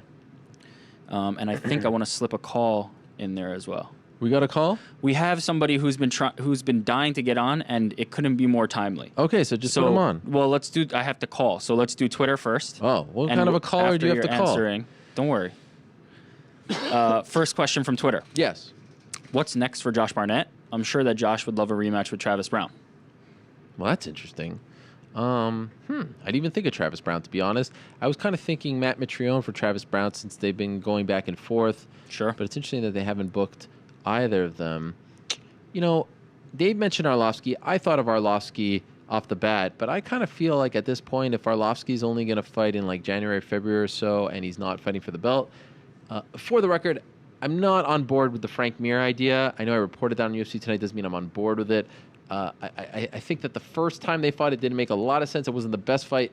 I don't foresee the UFC just doing that right away. They don't usually do that sort of thing. I'd rather see Arlovsky fight the winner of Rothwell Miocic and then have Barnett. Honestly, I'd rather have him fight the winner of Hunt Bigfoot. Okay. What do you think of that? I love those. But I mean, I think that at heavyweight, there's so many good matchups. It's not a division where like we're running out of options for guys. And also rematches at heavyweight to me, because of their power and their ability to knock each other out with more frequency and changing the outcome of a fight using their power, whereas at the lower levels it's not as prevalent, makes rematches a little more exciting. Because one punch from a heavyweight can knock anybody out. Almost all heavyweights have that kind of power. So I like rematches at heavyweight more than I like them at other divisions. So I feel like there's no bad heavyweight fights. I really just feel that way. That I love heavyweight fights, even when they're sloppy, even when it's a grinding affair. Could you imagine Fedor versus Josh Barnett at this point? What's that? I would love to see that. No, I know, but we're not going to get it. So many great okay. fights for Fedor in the UFC, and this is, anyway. Yeah, well, I mean, that's on Fedor. That's not on As I said Barnett. last week on the show, by the way, Kimbo Slice. I don't know about that. No. Remember what I said? There's no way Scott Coker would give Kimbo Slice to another promotion and take confirmed that today. Yeah, and he confirmed that. Okay, answer this one, and I will dial up. Uriah Hall, what were your thoughts on Uriah's impressive victory against Mousasi? Where do you think he fits in the division after beating the number 6 ranked fighter, and who would you like to see him fight next? That is a great question. Well, let me ask you this, or are you jumping off for a second? Okay, you are jumping off. I mentioned Tim Kennedy because I know he's been looking for a fight, and I think if you can beat a guy like Tim Kennedy, I mean, that is a tough son of a gun. That is a top contender, somewhat wronged in that Yoel Romero fight. That would be a great test because, look, that was an amazing win for Uriah Hall over a badass contender, veteran. I mean, a guy who's never been stopped before via strikes, ever. Gegard Mousasi, think about all those fights, never before.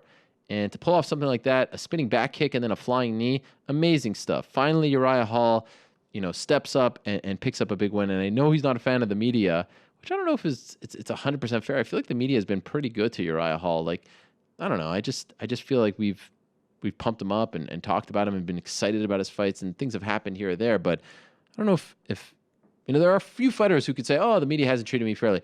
I don't know if Uriah Hall, with all due respect, is one of those fighters. But hey, his prerogative. He can feel how he wants. I feel like a fight against someone like Tim Kennedy would be a real nice test. And of course, there's always Bisping. Bisping's always out there. They had their back and forth. Bisping talked about him prior to his last fight, and he took offense to that. And then remember, his son tweeted to him, "Go have a Snickers," which I thought was pretty hilarious. And there's Machida, who told me he wants to return January, February, and what a test that would be. I mean, let's not forget that as of right this second, Uriah Hall is not even ranked. And kudos to Gegard Mousasi for being one of those guys who doesn't say, "Oh, I'm not going to fight him because he's not ranked." He was supposed to fight Juca Carnero. Carnero got hurt. He's now saying he wants to fight Hall. I know Derek Brunson is interested as well. He tweeted that. So I'm curious to see where Hall fits in. He should be ranked now over a few of those guys, but that division is definitely getting interesting. And now you have a new face, a new player in Uriah Hall, a guy who we've had big expectations for quite some time.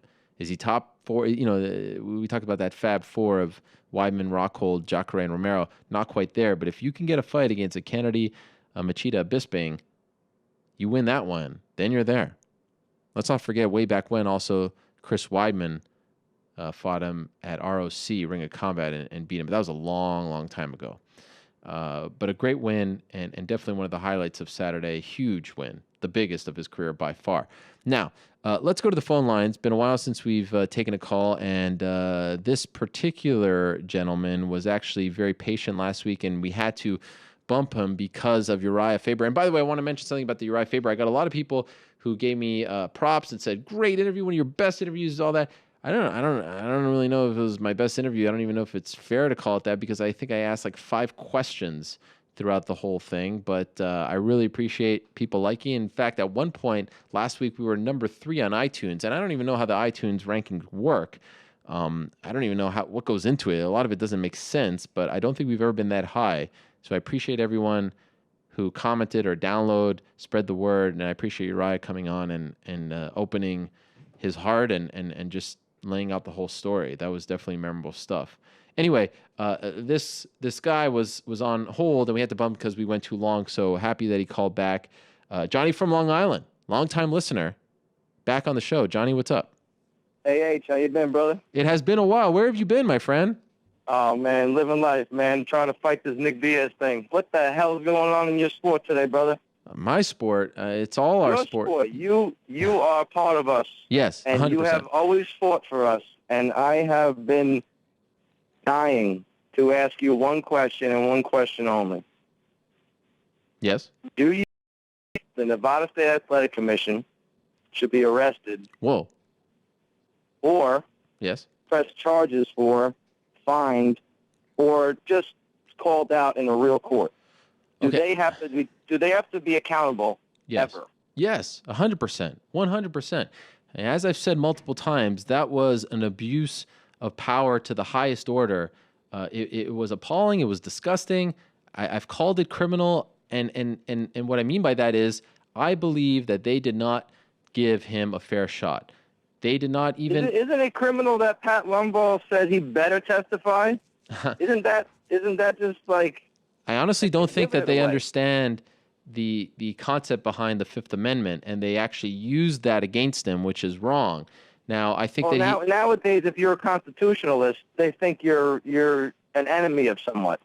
This is, you know, they have to realize. And did you hear Doug Crosby? The corruption in his way of talking to Chael Sonnen on his podcast. Wait a second. Answer one question about accountability. Doug Crosby, what does he have to do with Nick Diaz? He's a judge in Nevada, no? Oh yeah, but that's a whole different thing. I mean, you're talking commissioners and judge. I'm talking personalities and professionalism. Yeah. He couldn't answer sure. why Doug is they don't have accountability. Put them in a room, put their mics on, tell them to write down what they see. There's real refs out there. The real fans might have to start becoming refs and judges. The issues involving the commission have long been discussed. They're all boxing. There's a lot of issues there. This was the grossest of them all because these are commissioners. These are supposed to be the ones overseeing everyone, and they come in with biases and all kinds of problems. So I have a lot of faith in his team, his legal team. We had Lucas Middlebrook on the show last week. These are smart people. These aren't MMA people. He has a strong defense, and that's the thing. Look, I see some people talking about marijuana, things like that. It has nothing to do with Nick Diaz. It has nothing to do with weed. Really, it doesn't. It has to do with an abuse of power by commission who went in there with an agenda. What about Anthony Porcupine on the commission? Marnell, yeah, he has his history as well. But this is what bothers me the most. They came out with these laws, these rules, these guidelines that if you fail 3 times for marijuana, you get 3 years. Where do the extra 2 years come from? And oh, by the way, he took 3 tests that night and passed 2 of them. And the one that he failed went to a non-WADA accredited lab, and there are all kinds of issues involving it. So, I mean, this thing, in my opinion, should have been thrown out. He should have gotten 0 punishment whatsoever. He took more drug tests in one night than Anderson, GSP, any of these guys. And to top it off, who do they have in charge of when the fighter needs someone to stand up for them? They got Matt Hughes. Matt Hughes is one of the only people that will never admit that he dodged Nick Diaz his whole career and could have gave him a fair shot. Never did, never spoke on it. And you got to call these people out. And we never forgot what Phil Nurse did to B.J. Penn. These type of people should come out and say what we did was wrong, but what they did was worse than Nick Diaz. All right, they man. They should even call themselves out. Thank you for the call. I appreciate it, man. Keep calling. Oh, definitely, brother. And if you want to drop the mic and say free Nick Diaz to end the show, we would love it. Thank you. I appreciate it. Look, I don't think I need to say that in particular because I've been saying a lot and I will keep saying. There used to be a writer, and I'm happy you called. I'm happy you brought this up because this needs to be discussed every single week. There used to be a writer that I used to read in the Montreal Gazette every Monday. He wrote a column called The Monday Morning Quarterback, and I know that's not the most original name, but this is really before Peter King and all that stuff, but he took it from someone, I know. Every Monday I would read this column where he kind of recapped the week in sports and talked about the highs and lows, and at the end of the column, he had this section called Heroes and Zeros, and he would talk about the heroes of the week and the zeros of the week. Often they were Montreal sports personalities, but I enjoyed it. It was different, it was fun, it was lighthearted, and what I loved most about it was every week for 3, 4, 5 years, I don't remember how long, every single week, The last 3 zeros were Bud Selig, David Sampson, Jeffrey Loria. Bud Selig, the former commissioner of Major League Baseball, Jeffrey Loria, the former owner of the Montreal Expos, and David Sampson, his son-in-law, who was the president or whatever, and they killed baseball in Montreal, and now they're kind of doing the same in Miami. Horrible people, liars, cheaters. I wish they never got involved with that team. Every single week, he would put them in the zeros. Even if it was January and there was no baseball going on, nothing was doing with baseball, they had no reason to be there, they didn't do anything. He put them there every single week, no matter what. They were the zeros of the week. And I loved that. It made me so happy to see that every week, every Monday morning. That's how I feel about the Nick Diaz thing. Every single week, every single show, no matter what's going on, we need to talk about this. We need to remind the people, the public, we need to talk about it. We need to let everyone know that what happened to him 2 weeks ago was unconscionable. It was disgusting. It was wrong. It was appalling. It needs to be fixed. It needs to be righted. It needs to change. What happened in Nevada 2 weeks ago was one of the worst moments in MMA history. It really was. This shouldn't happen. You can't take away someone's livelihood. Not that way. It just isn't fair. And it needs to be fixed. And by talking about it, it's our small part. And we're doing things. Trust me, I'm not just talking about it. I'm trying behind the scenes. I'm trying to do my part. I understand that as a journalist, as a public face, there's a certain level of responsibility, and you got to walk the walk. Trust me. Trying. And again, it has nothing to do with Nick. We've had our ups and downs. We have a great relationship now, but this could be, Tito Ortiz, who probably doesn't like me, or Rampage, who doesn't like me these days. This could be any one of those guys. It doesn't matter. It was wrong, and it needs to be fixed. And I hope his team is doing the right kind of thing, to the right steps. They're, from what I understand, doing the right things to appeal and to get this fixed, but we need to do our part as well. And kudos to Senator Tick Segerblom of Nevada, who came out last week and also echoed that this was wrong and that this needs to change. And what they did 2 weeks ago was a huge injustice. So I'm happy that Johnny called to bring that up, because we need to talk about it every single week. All right, let's get back to the questions. Going on the same topic, what is the KO of the year so far? Because of Uriah Hall, who's for sure on that list now. And by the way, I knew it didn't sound right when I said it. Unconscionable. That's what I said, right? Did I say inconscionable? I think you said unconscionable. Well, it's unconscionable. It's hard for me to wax poetic in the 3 o'clock hour. Just want you to know. It takes a lot. Anyway, back to the questions. What is KO of the year? Uriah Hall. Was that it? Was the one Jesus. We just saw it? You're putting me on the spot. You've had some time to think of this. What was the KO of the year? I think this is probably it. A few that come to mind, Thomas Almeida's knee on Brad Pickett was pretty great. Oh, yeah, that was great. Makwan Amir Khani's 15-second KO of Andy Ogle was pretty special. What? It wasn't as clean. That was awesome. Okay. He blitzed him in the first move of the fight. He did. That was incredible. I got love for Makwan. For me, you know what holds a really special place is Travis Brown and Arlovsky. That fight was bonkers. Oh, yes. Not the KO itself wasn't, like the greatest thing we've ever seen, but just the circumstances right before the KO, how they were knocking each other senseless. That was a pretty great one. But in terms of technique, this one's good. Pretty It high. wasn't 100% clean, though. I mean, what he pulled off was great, but I don't know if he'll win. What do you think? Well, yeah, he didn't go straight out. He had to hit him with the spinning back kick and then the knee and then the punches. So it might not beat like a one-hitter quitter, but it was an amazing KO. Do you remember the David Loiseau sequence that I keep talking about? UFC 53, Charles McCarthy. Oh, it's unbelievable. Spinning back kick to the body and then the flying knee. Unbelievable. It's like he was shot out of cannon. A couple other ones. Thiago Santos against Steve Bosse. Remember that? No, what was... Oh, yes, I do. I do. That was unbelievable. And what about a guy who Melvin Manhoef is fighting, Hisaki Kato against Joe Schilling? Against Joe Schilling. That was Superman punch. That one was a one-hitter quitter. That was a pretty good one. That was pretty brutal. Yeah, that might be up there. Justin Gaethje, sure. Palomino, just recently.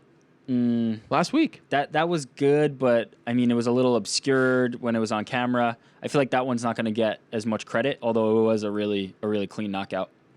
It was amazing. I think this one is probably the highest degree of difficulty, especially because it's Mousasi as well. Of course, but, yeah.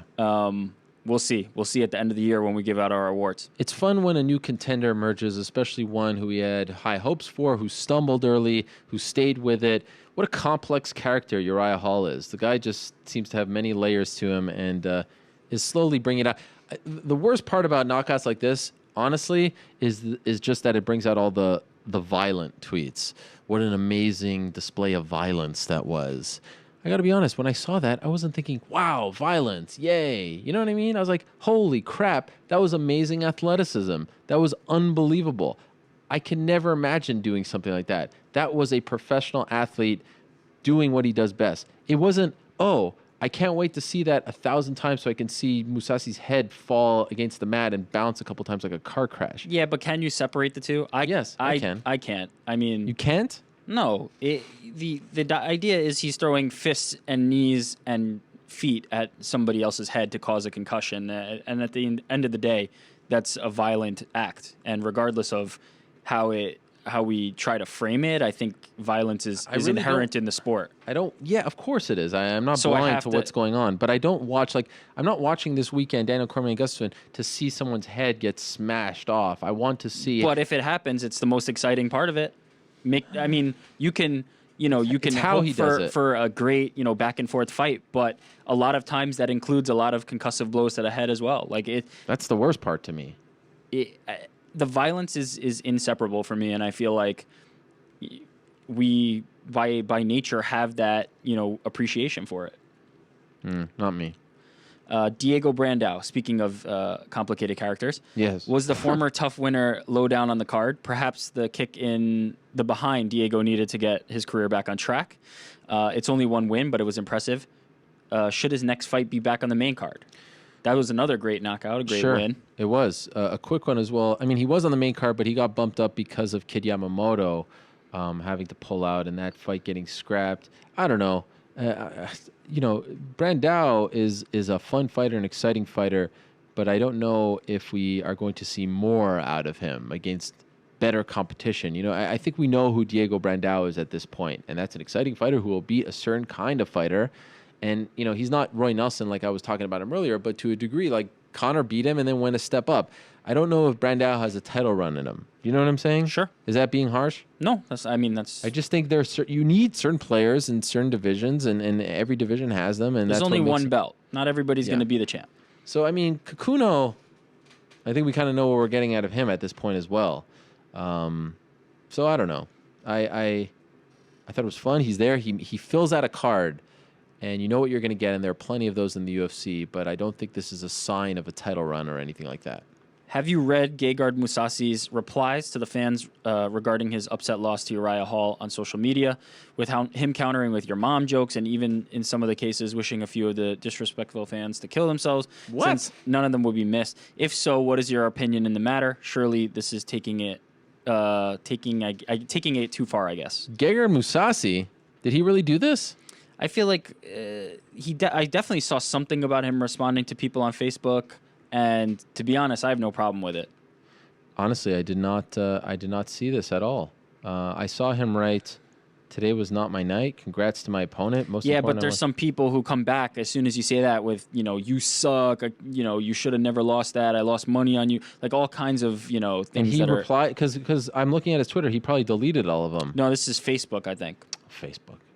Who the hell goes on the Facebook worst these days? Nobody right now because it's down. By the way, there's no one worse than these people on social media that are going to kick a pro athlete while he's down. I mean, they do it to me. I want to go and strangle some of them. That's why I have no problem with this. Yeah, I have no problem with it. If you're throwing that kind of stuff at him, then expect it back. and stop complaining about it. This is on a whole other level. It's way lower. I mean, it's not even in the same stratosphere, but when people write to us about the tech issues during the damn show, like, we're not trying to fix them. Like, why do people feel the need to kick you while you're down or celebrate your demise or your apparent demise? And to do that to a guy who just lost after this buildup of weeks and months of preparation, and you're fighting on the stage, we can't even imagine, we can't even fathom what goes on. Their body, the nerves, the anxiety. You're fighting in a cage. They lock the door and you falter. And you falter like you've never faltered before. And then you go online and people are taking shots at you, making fun of you, people that will never have the courage to do anything close to what you just did.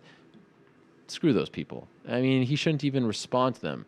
That's the worst of social media. There's sometimes I hate social media. I'm not going to go through this whole thing again. But God, it could be so great and it could be so freaking horrible. It can really be bad. And I hate the fact that back in the day, like 5 years ago, someone talked smack about you. It's on a forum somewhere tucked away. You never see it. Now it arrives right at your damn doorstep in the mix, with your emails and your personal stuff.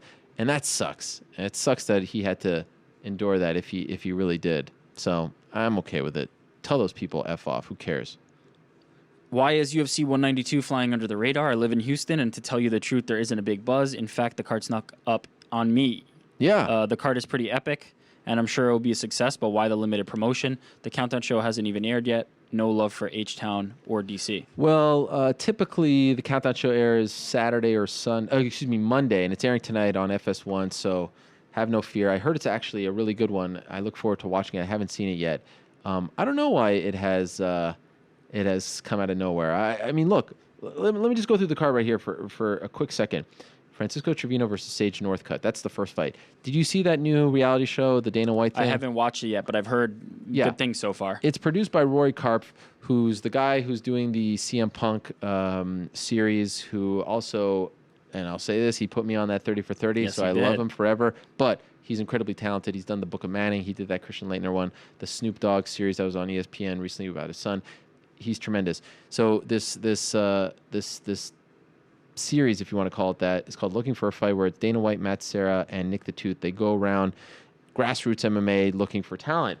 And it just so happens that they go to this legacy show on the first episode, and Sage Northcutt is fighting. And before the show, they're actually making light of him because he looks like an Abercrombie model. Incredible shape, amazing body, his hair is all spiked. I mean, he looks straight out of those like Hollister ads. It's unbelievable. He's 19 years old. Super young, but incredibly talented. But they're kind of making fun of how he looks. And then he goes out and puts on an amazing performance. And they put this thing out. And now he's fighting. He's making his debut. And he's from Texas. So I'm really looking forward to I mean, I think it's maybe a little soon for him. Who knows? 5-0, 19 years old. But that's a great story. I mean, what an amazing way to introduce a new character into the UFC mix. That's why a show like that, I think, makes a lot of sense. And you can had do me it. at Matt Serra. Oh, Matt Serra gets into an argument with the announcer. I'm not going to tell you the whole thing, but with the cage announcer, it's amazing. You got to watch it. It starts a little slow and maybe a little forced, but it ends up being great, and there's definitely potential there. Derek Lewis, always a lot of fun to watch. I mean, big heavyweight, awesome. Sergio Pettis returning against Chris Carriaso. He needs a big win. Sign me up. Islam Makhachev, who looked amazing in his UFC debut. Khabib's guy, sign me up. Rose Namajunas against Angela Hill, sign me up. Rose finally getting another crack. She didn't get the fight in May, remember. Yair Rodriguez, after his amazing fight in Mexico against Dan Hooker, sign me up. Benavidez versus Bagautinov. Bagautinov first fight back at UFC. Remember, he fought at UFC 174 for the belt, tested positive for EPO against Benavidez, arguably number 2 behind DJ at 125. Sign me up. Jessica Ai versus Juliana Pena. Sign me up. Maybe a number 1 contender fight for Pena. Sean Jordan versus Ruslan Magomedov. We talked about Ruslan with Javier. Sign me up. Bader Evans, Woodley Hendricks, Cormier Gustafsson. It's an amazing card. It really is. I don't know why it's flying under the radar, but I can assure you it will pick up over the next few days. I love it. I'm excited legitimately for every single one of these fights, and it's very rare that I say that. Our next question proposes a possible answer to that. Yes. How bad is UFC 192 hurt by having the title challenger coming off a loss? There seems to be a distinct lack of buzz around Saturday's event, particularly considering there's a title on the line and some good matchups below it. What do you think is hurting it the most? Gustafsson coming off a loss, perception of DC as quote unquote not the real champ, lack of major events leading up to this one, or is the UFC just not working hard enough to promote it and playing up intriguing storylines? I don't love the promo that they put out. Do you agree with me? Did you see that one? I did. Talking about the height and the reach. Even Dana tweeted something about it just before, and DC replied. It just the way that they're positioning this about the height. It just, to me, there's a lot different ways you can go about it, and that wasn't one of them, at least in my mind. Maybe the Gustafsson thing, maybe the DC thing. They don't think he's a real champion. Whatever. If DC was fighting Gustafsson as just a normal fight, that's a great fight. That's a fight that we've been talking about for a while now. And that's when the height and reach stuff, when you start breaking down the fight and thinking about it, that's when that comes to mind. I don't know if I'd use that as my number one selling point, but that is definitely an intriguing part of this fight. I don't care if who cares? Jones is having his hearing tomorrow. Hopefully everything turns out well, and soon he returns and we'll get the rematch with either DC or Gustafsson. That's why they made this fight. To make it, a clear path for a great big return fight for him. But the timing works out very well for the UFC. I know how you feel about Cormier and even Gustafsson coming back. Look, I wasn't a fan of the idea. I'm still not a fan, but I'm over it. And there's a lot of intrigue with a guy getting knocked out, coming back for a title. Screw all that. Just appreciate the matchup. It's great. And then you have like this mini tournament with Bader and Evans hasn't fought since 167. What kind of shape is he in? How's he looking? Bader has a chip on his shoulder because he didn't get a title shot. And then you got Woodley Hendrick. I mean, what more can you want as an MMA fan? Yeah, even if you don't love the main event, the rest of that card, as you outlined, is really, really good. Yeah. So just enjoy. John Jones saga, what is your prediction for how the John Jones storyline will play out? If he pleads guilty and gets no jail time, do you think the UFC will immediately reinstate him and fly him out to Houston for a face-off with Cormier and Gustafsson? Quick side note, Ferris Keeper reminds me, Ronda Rousey, Bethe Correia, definitely a contender for KO of the year. I think John Jones should not be in Houston, regardless of what happens. If it works out, I think that's a little soon. I agree. Ease your way into it. Don't make light of the situation. He has some very serious things that he needs to attend to. We'll see how it all plays out tomorrow. Hopefully we're not putting the cart before the horse. If he's free and clear, if everything's okay, if there's an agreement and he's free to go about his life and resume his career and wants to resume his career. We still haven't heard from the man. Remember, we still have not heard from him, and I understand why, and I think it probably was the smart thing to do. Then let's see where we go. I still feel like UFC 200 would be the most ideal scenario for him. We've already booked all the way up until essentially Super Bowl weekend at this point. Wait a few months. The return of John Jones, UFC 200, July, new arena, would be gigantic. That's what I would do if he wants to return, if he's free to return. Maybe you hold out till April for Madison Square Garden. You know what? That is pretty damn awesome, too. Yeah. There you go. That's a good point. What do you guys make of the Pettis and RDA back and forth? Yes. Is it amusing, or is the undercurrent of PED accusations spoiling it? I'm all for it. I like that RDA is coming out of his shell a little bit and sticking up for himself. I think there's something to this, though. I'm a little sick of like the PED stuff being hurled around. Yeah, well, it's such a trite kind of just. I'm just sick of that being the default. Like when anytime two fighters get into an argument, whether it be in Twitter or real life, it's always about you're doing PEDs. Like it's such a easy cop out. But say this for RDA, a guy whose first language isn't English, to come out with maybe he's getting help or whatever, to come out with a thing where he's showing off the Wheaties box. Oh, I love that stuff. I'm talking about how the other stuff is just so trite at this point, the PED stuff. But the Wheaties box stuff is hilarious. Okay, and what as about, was the Frankenberry reply? Yeah, it's great. It's very creative. But what about Cerrone throws it out, says on this show that he was just trying to rile him up, whatever, and he comes back with, "Hey, I'm not the one who failed a test in the past." I mean, yeah, pointing to facts is okay, but even that, I'm like, all right, it's so long ago. Like it's worth noting that RDA is kind of he's holding his own. Oh no, against these guys. There's no doubt about that. I guess my general just displeasure with all the PED thing is like a barb. But yeah, for sure, I like this, and this is we need more cereal. That was great. That was very clever. I'll say this: when RDA beat Pettis, I think people were wondering if it was a blow for the UFC. He's not as marketable. He's not Showtime, all that stuff, and there's still something to be said there. That being said, I'm surprised at how interested I am in a slew of upcoming fights for RDA if he remains champion. I'm really into the Cerrone rematch, really into that, and I love the fact that it's on Fox. I'm really into the Khabib rematch if he can get by Tony Ferguson. I'm really into the rematch against Pettis if he can win as well against Eddie Alvarez. They're still waiting on making that official, but it seems like Eddie told us last week that it's going to happen. And then, of course, the Conor thing. And all of a sudden, when you got a champion that has that many, possibilities in the air, that's good. You got a good situation on your hands. So hopefully he can get out there and promote and connect with the fans, and particularly the Brazilian fans. I'm surprised at how into I am into the RDA era as champion. A year ago, this person asked you the question, are you happy to see Ronda Rousey walk through every opponent? You said that you were fine with her knocking off every opponent placed in front of her. Do you still feel that way? Absolutely. I like seeing dominance. I like seeing greatness. What Ronda Rousey has done, I was just talking to someone else, even people, there used to be this taboo, towards MMA, advertisers, things like that. Ronda Rousey has opened so many doors for all of us. We talk about the word pioneer, trailblazer. I mean, she is all that and then some. She continues to do that. I'm not rooting for it, but that's a major byproduct. Everyone benefits. So I like to see the matchups. I like to see her tested.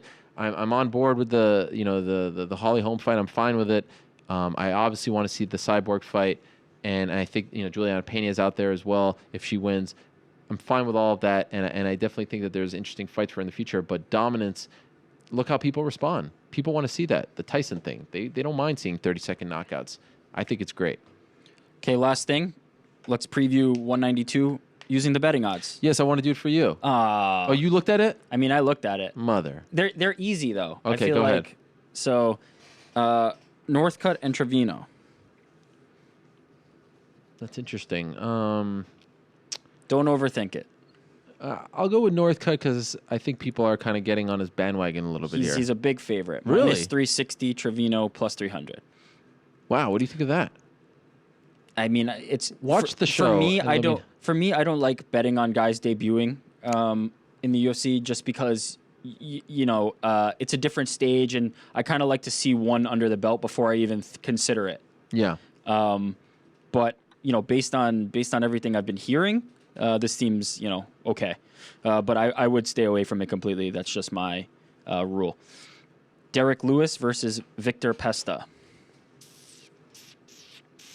Lewis. Nope. Close Wow. one. Pesta's minus 160. Lewis is plus 140. Okay. Chris Carriasso. Yes. Versus the young Pettis. Jury kind of still out there, but I'll go with Pettis. Sure. Minus 170. Chris Carriasso plus 150. Another close-ish one. Islam Makhachev. Islam. He is a very, very slight favorite. Minus 115 over Adriano Martins. Wow. Minus 105. The Thug Rose versus Angela Hill. Are you okay with this matchup? Do you think it's too soon for Angela? She's got some tough ones. Yeah, she's just had a tough, set of opponents in the UFC. It's sink or swim. Who could they really build her up against in that division? It's you just got to think of a couple of people, but that division is great. It's very interesting, that division, right? Yeah. The rankings, I love 115. The rankings don't really mean anything in that division. We've said that before. I'll go with Rose. She's a pretty big favorite, minus 265. Angela Hill plus 225. So far you're doing good. Albert Tumenov versus Alan Jouban. Oh, the male model. Alan, of course. He is an underdog. Tumenov is minus 240. Tumenov, yeah, he is very good. I shouldn't have picked him. My bad. He is very good. Yeah. Yair Rodriguez versus Daniel Hooker. Definitely Rodriguez. Yes. Minus 290. Hooker plus 245. Joey B versus Ali Bagatinov. Beltran, he just fought. Joseph Benavidez. Benavidez. Minus 335. Oh. Biggest favorite, right? No. Northcutt is actually the biggest favorite. Wow. But he's second biggest. Holy moly. That's a good reference point right there. Sean Jordan versus Ruslan Magomedov. I'll go with Ruslan. He is a slight favorite, minus 155. Jordan plus 135. Juliana Pena versus Jessica Ai. Wow. That is a fascinating one. From an odds perspective, I'll go with Juliana. She's a big favorite. Big minus 245. Is that considered plus big? 205 Jessica. Well, I mean, that's pretty big. For this card, by the way, isn't this an indication of a great card when the lines are that close? We've had lines much closer than cards like this. But, you know, just because the odds are like this, that doesn't mean that it's not a good card. Right. I am a little surprised by that one. I'm not saying that I disagree with it. What I'm saying is there's outside bet on factors. I might take a shot. I might take a shot. But, I mean, every time Juliana Pena has, been showcased for us, she's done really, really well. So it'd be tough to do that. But I might think about it. She hasn't had that many opportunities. But yeah. Every time she has, she's really made the most of it. Yeah. Tyron Woodley versus Johnny Hendricks. Oh, my. Holy moly. This is going to be tough. Woodley? No, Woodley, big dog here. Plus 265. Wow. Hendricks minus 325. I cannot wait for that fight. Oh, the stare down is going to be great. I cannot wait for that. Yeah, that's going to be a good one. Rashad Evans versus Ryan Bader. So this is also interesting, too. I'm going to say Rashad, but I don't think it's, who knows what we're going to get. Yeah. The guy's been out for 2 years. He is the favorite, minus 160. Ryan Bader plus 140, but completely agree with you. Like, you really have to consider the fact that we haven't seen Rashad Evans since 2013. That's a big deal. Huge deal. And 2 ACL injuries. So you might be getting value in Bader, but if the Rashad Evans that, we did see in 2013 shows up, he's likely going to win here. And finally, the main event, Alexander Gustafsson versus Daniel Cormier. I say they'll go with DC. DC's a big favorite, minus 340. Gustafsson plus 280. Is that the biggest favorite? No, it's Sage Northcutt. Still? Oh, he's the biggest favorite of the whole card. He's the biggest favorite of the whole card. That is bizarre. Yeah, I mean that can fluctuate a little bit. I have a feeling Cormier may become a bigger favorite come fight time, but Sage Northcutt making his debut win? And yeah, Cormier wins, and I don't think it's going to be very difficult. Really? I just think stylistically, there's 2 things here. I think Gustafsson gets hit a little bit too much, which is a problem when you're facing a striker, and Daniel Cormier is a significantly better wrestler, and I think that's going to come into play. I don't see a path to victory for Gustafsson because the reach and that type of stuff is highly overrated. Especially when it comes to Daniel Cormier, who's been used to facing heavyweights, and he fought John Jones and was able to get inside. There's not really going to be a way for Gustafsson to use his reach to keep him off. And as I said before, he gets hit a lot, even for a guy with that really long reach. So I don't really see many ways that he's going to give Daniel Cormier problems. Yeah. That's the weird thing about that promo, right? Yeah. I mean, it's it worked. I don't know if it worked, but they promoted the John Jones and Cormier and Gustafsson thing with the reach as well, and I guess it's a thing for Gustafsson. I don't know what So what would your storyline be for Gustafsson versus Cormier? Well, look, if I'm trying to be I know they don't like to highlight these things, but this is a guy who fought John Jones tooth and nail, who stumbled on the biggest stage possible, and the comeback, of trying to, regain his fans and to get back on top, and the low of getting knocked out in the middle of the night in Sweden and getting this big opportunity. It's both of them getting redeemed. It's like a redemption story. I wouldn't say Cormier's getting redeemed, but there's a respect and his journey and his mission to get that rematch with John, and as long as he is champion, he is in line for that rematch. If he loses, he doesn't get that rematch. It's not discrediting anyone else, but this is a guy who's still trying to prove to everyone that he's one of the very best, pound for pound, one of the very best, doesn't get the respect he deserves. Just took the biggest shot from Rumble, came back and defeated him in life as champion, and finally he's become a champion in something he tried in all these different different levels, and that promo that they put out on him is amazing. Look, there's only so much you can tell in 30 seconds. I think that's what it comes down to, really. There's too much nuance, I think, in the story for both of these guys. I'm not trying to harp on that, but it just, when you watch it, a bunch of times during one night, it's like, No, I definitely agree with you on that front, but I also think that there's too much nuance to tell the real story there. Right. So it's tough. Countdown. Hopefully countdown. Yeah, there we go. That's it. All right. Great stuff, my friend. Great to talk about 192 because I'm excited for Houston. Houston's a great city, great arena, Always love going there. The UFC has had some good shows there. 166, 136, I believe it was. They've had some good moments in H-Town. So I'm looking forward to that as well. All right, you can hit my music. What a fun show. I told you I was excited, and for good reason. And we had a late edition. Rich Franklin, some breaking news, MSG. It's a good time to be alive, my friends. Good time to be an MMA fan. Congratulations, by the way, to Josh Barnett. Longtime friend of the program. My client, as you can see above my shoulder over there. That was cool hearing him speak Japanese on the mic afterwards. Really loved that. Great moment from this past year. What a year it has been. Holy moly.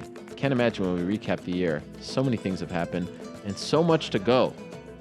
Really gears up everything the UFC has planned and the other organizations as well for a very big final quarter of the year. And that feels like the territory that we're in, the fourth quarter of 2015. Anyhow, I want to thank Dave Meltzer for stopping by. Great insight as always. Thank you very much to Javier Mendez. Good luck to him. 3 AKA fighters on the bill this Saturday in Houston. Great stuff from Aljamain Sterling, Funkmaster, bringing it with the news and the haircut. Tremendous. Great stuff from RDA, Rafael dos Anjos. Good luck to him December 19th in O-Town, Orlando. Great stuff from Andy Main. Good to hear from him. Good luck to him Sunday morning in Japan. Pancrase 270 on Fight Pass. Amazing stuff from Dan Hardy. Thank you so much to him for his time. Thank you very much to Scott Coker for his time as well. Great to talk to him. And all the best. Happy trails to the one and only ace, Rich Franklin. Amazing career. Congratulations to him on retiring. He's one of the very best. Former champion. Appreciate his time as well. We'll see you next week. If you missed anything, catch it. iTunes, Stitcher, all the good stuff. Peace.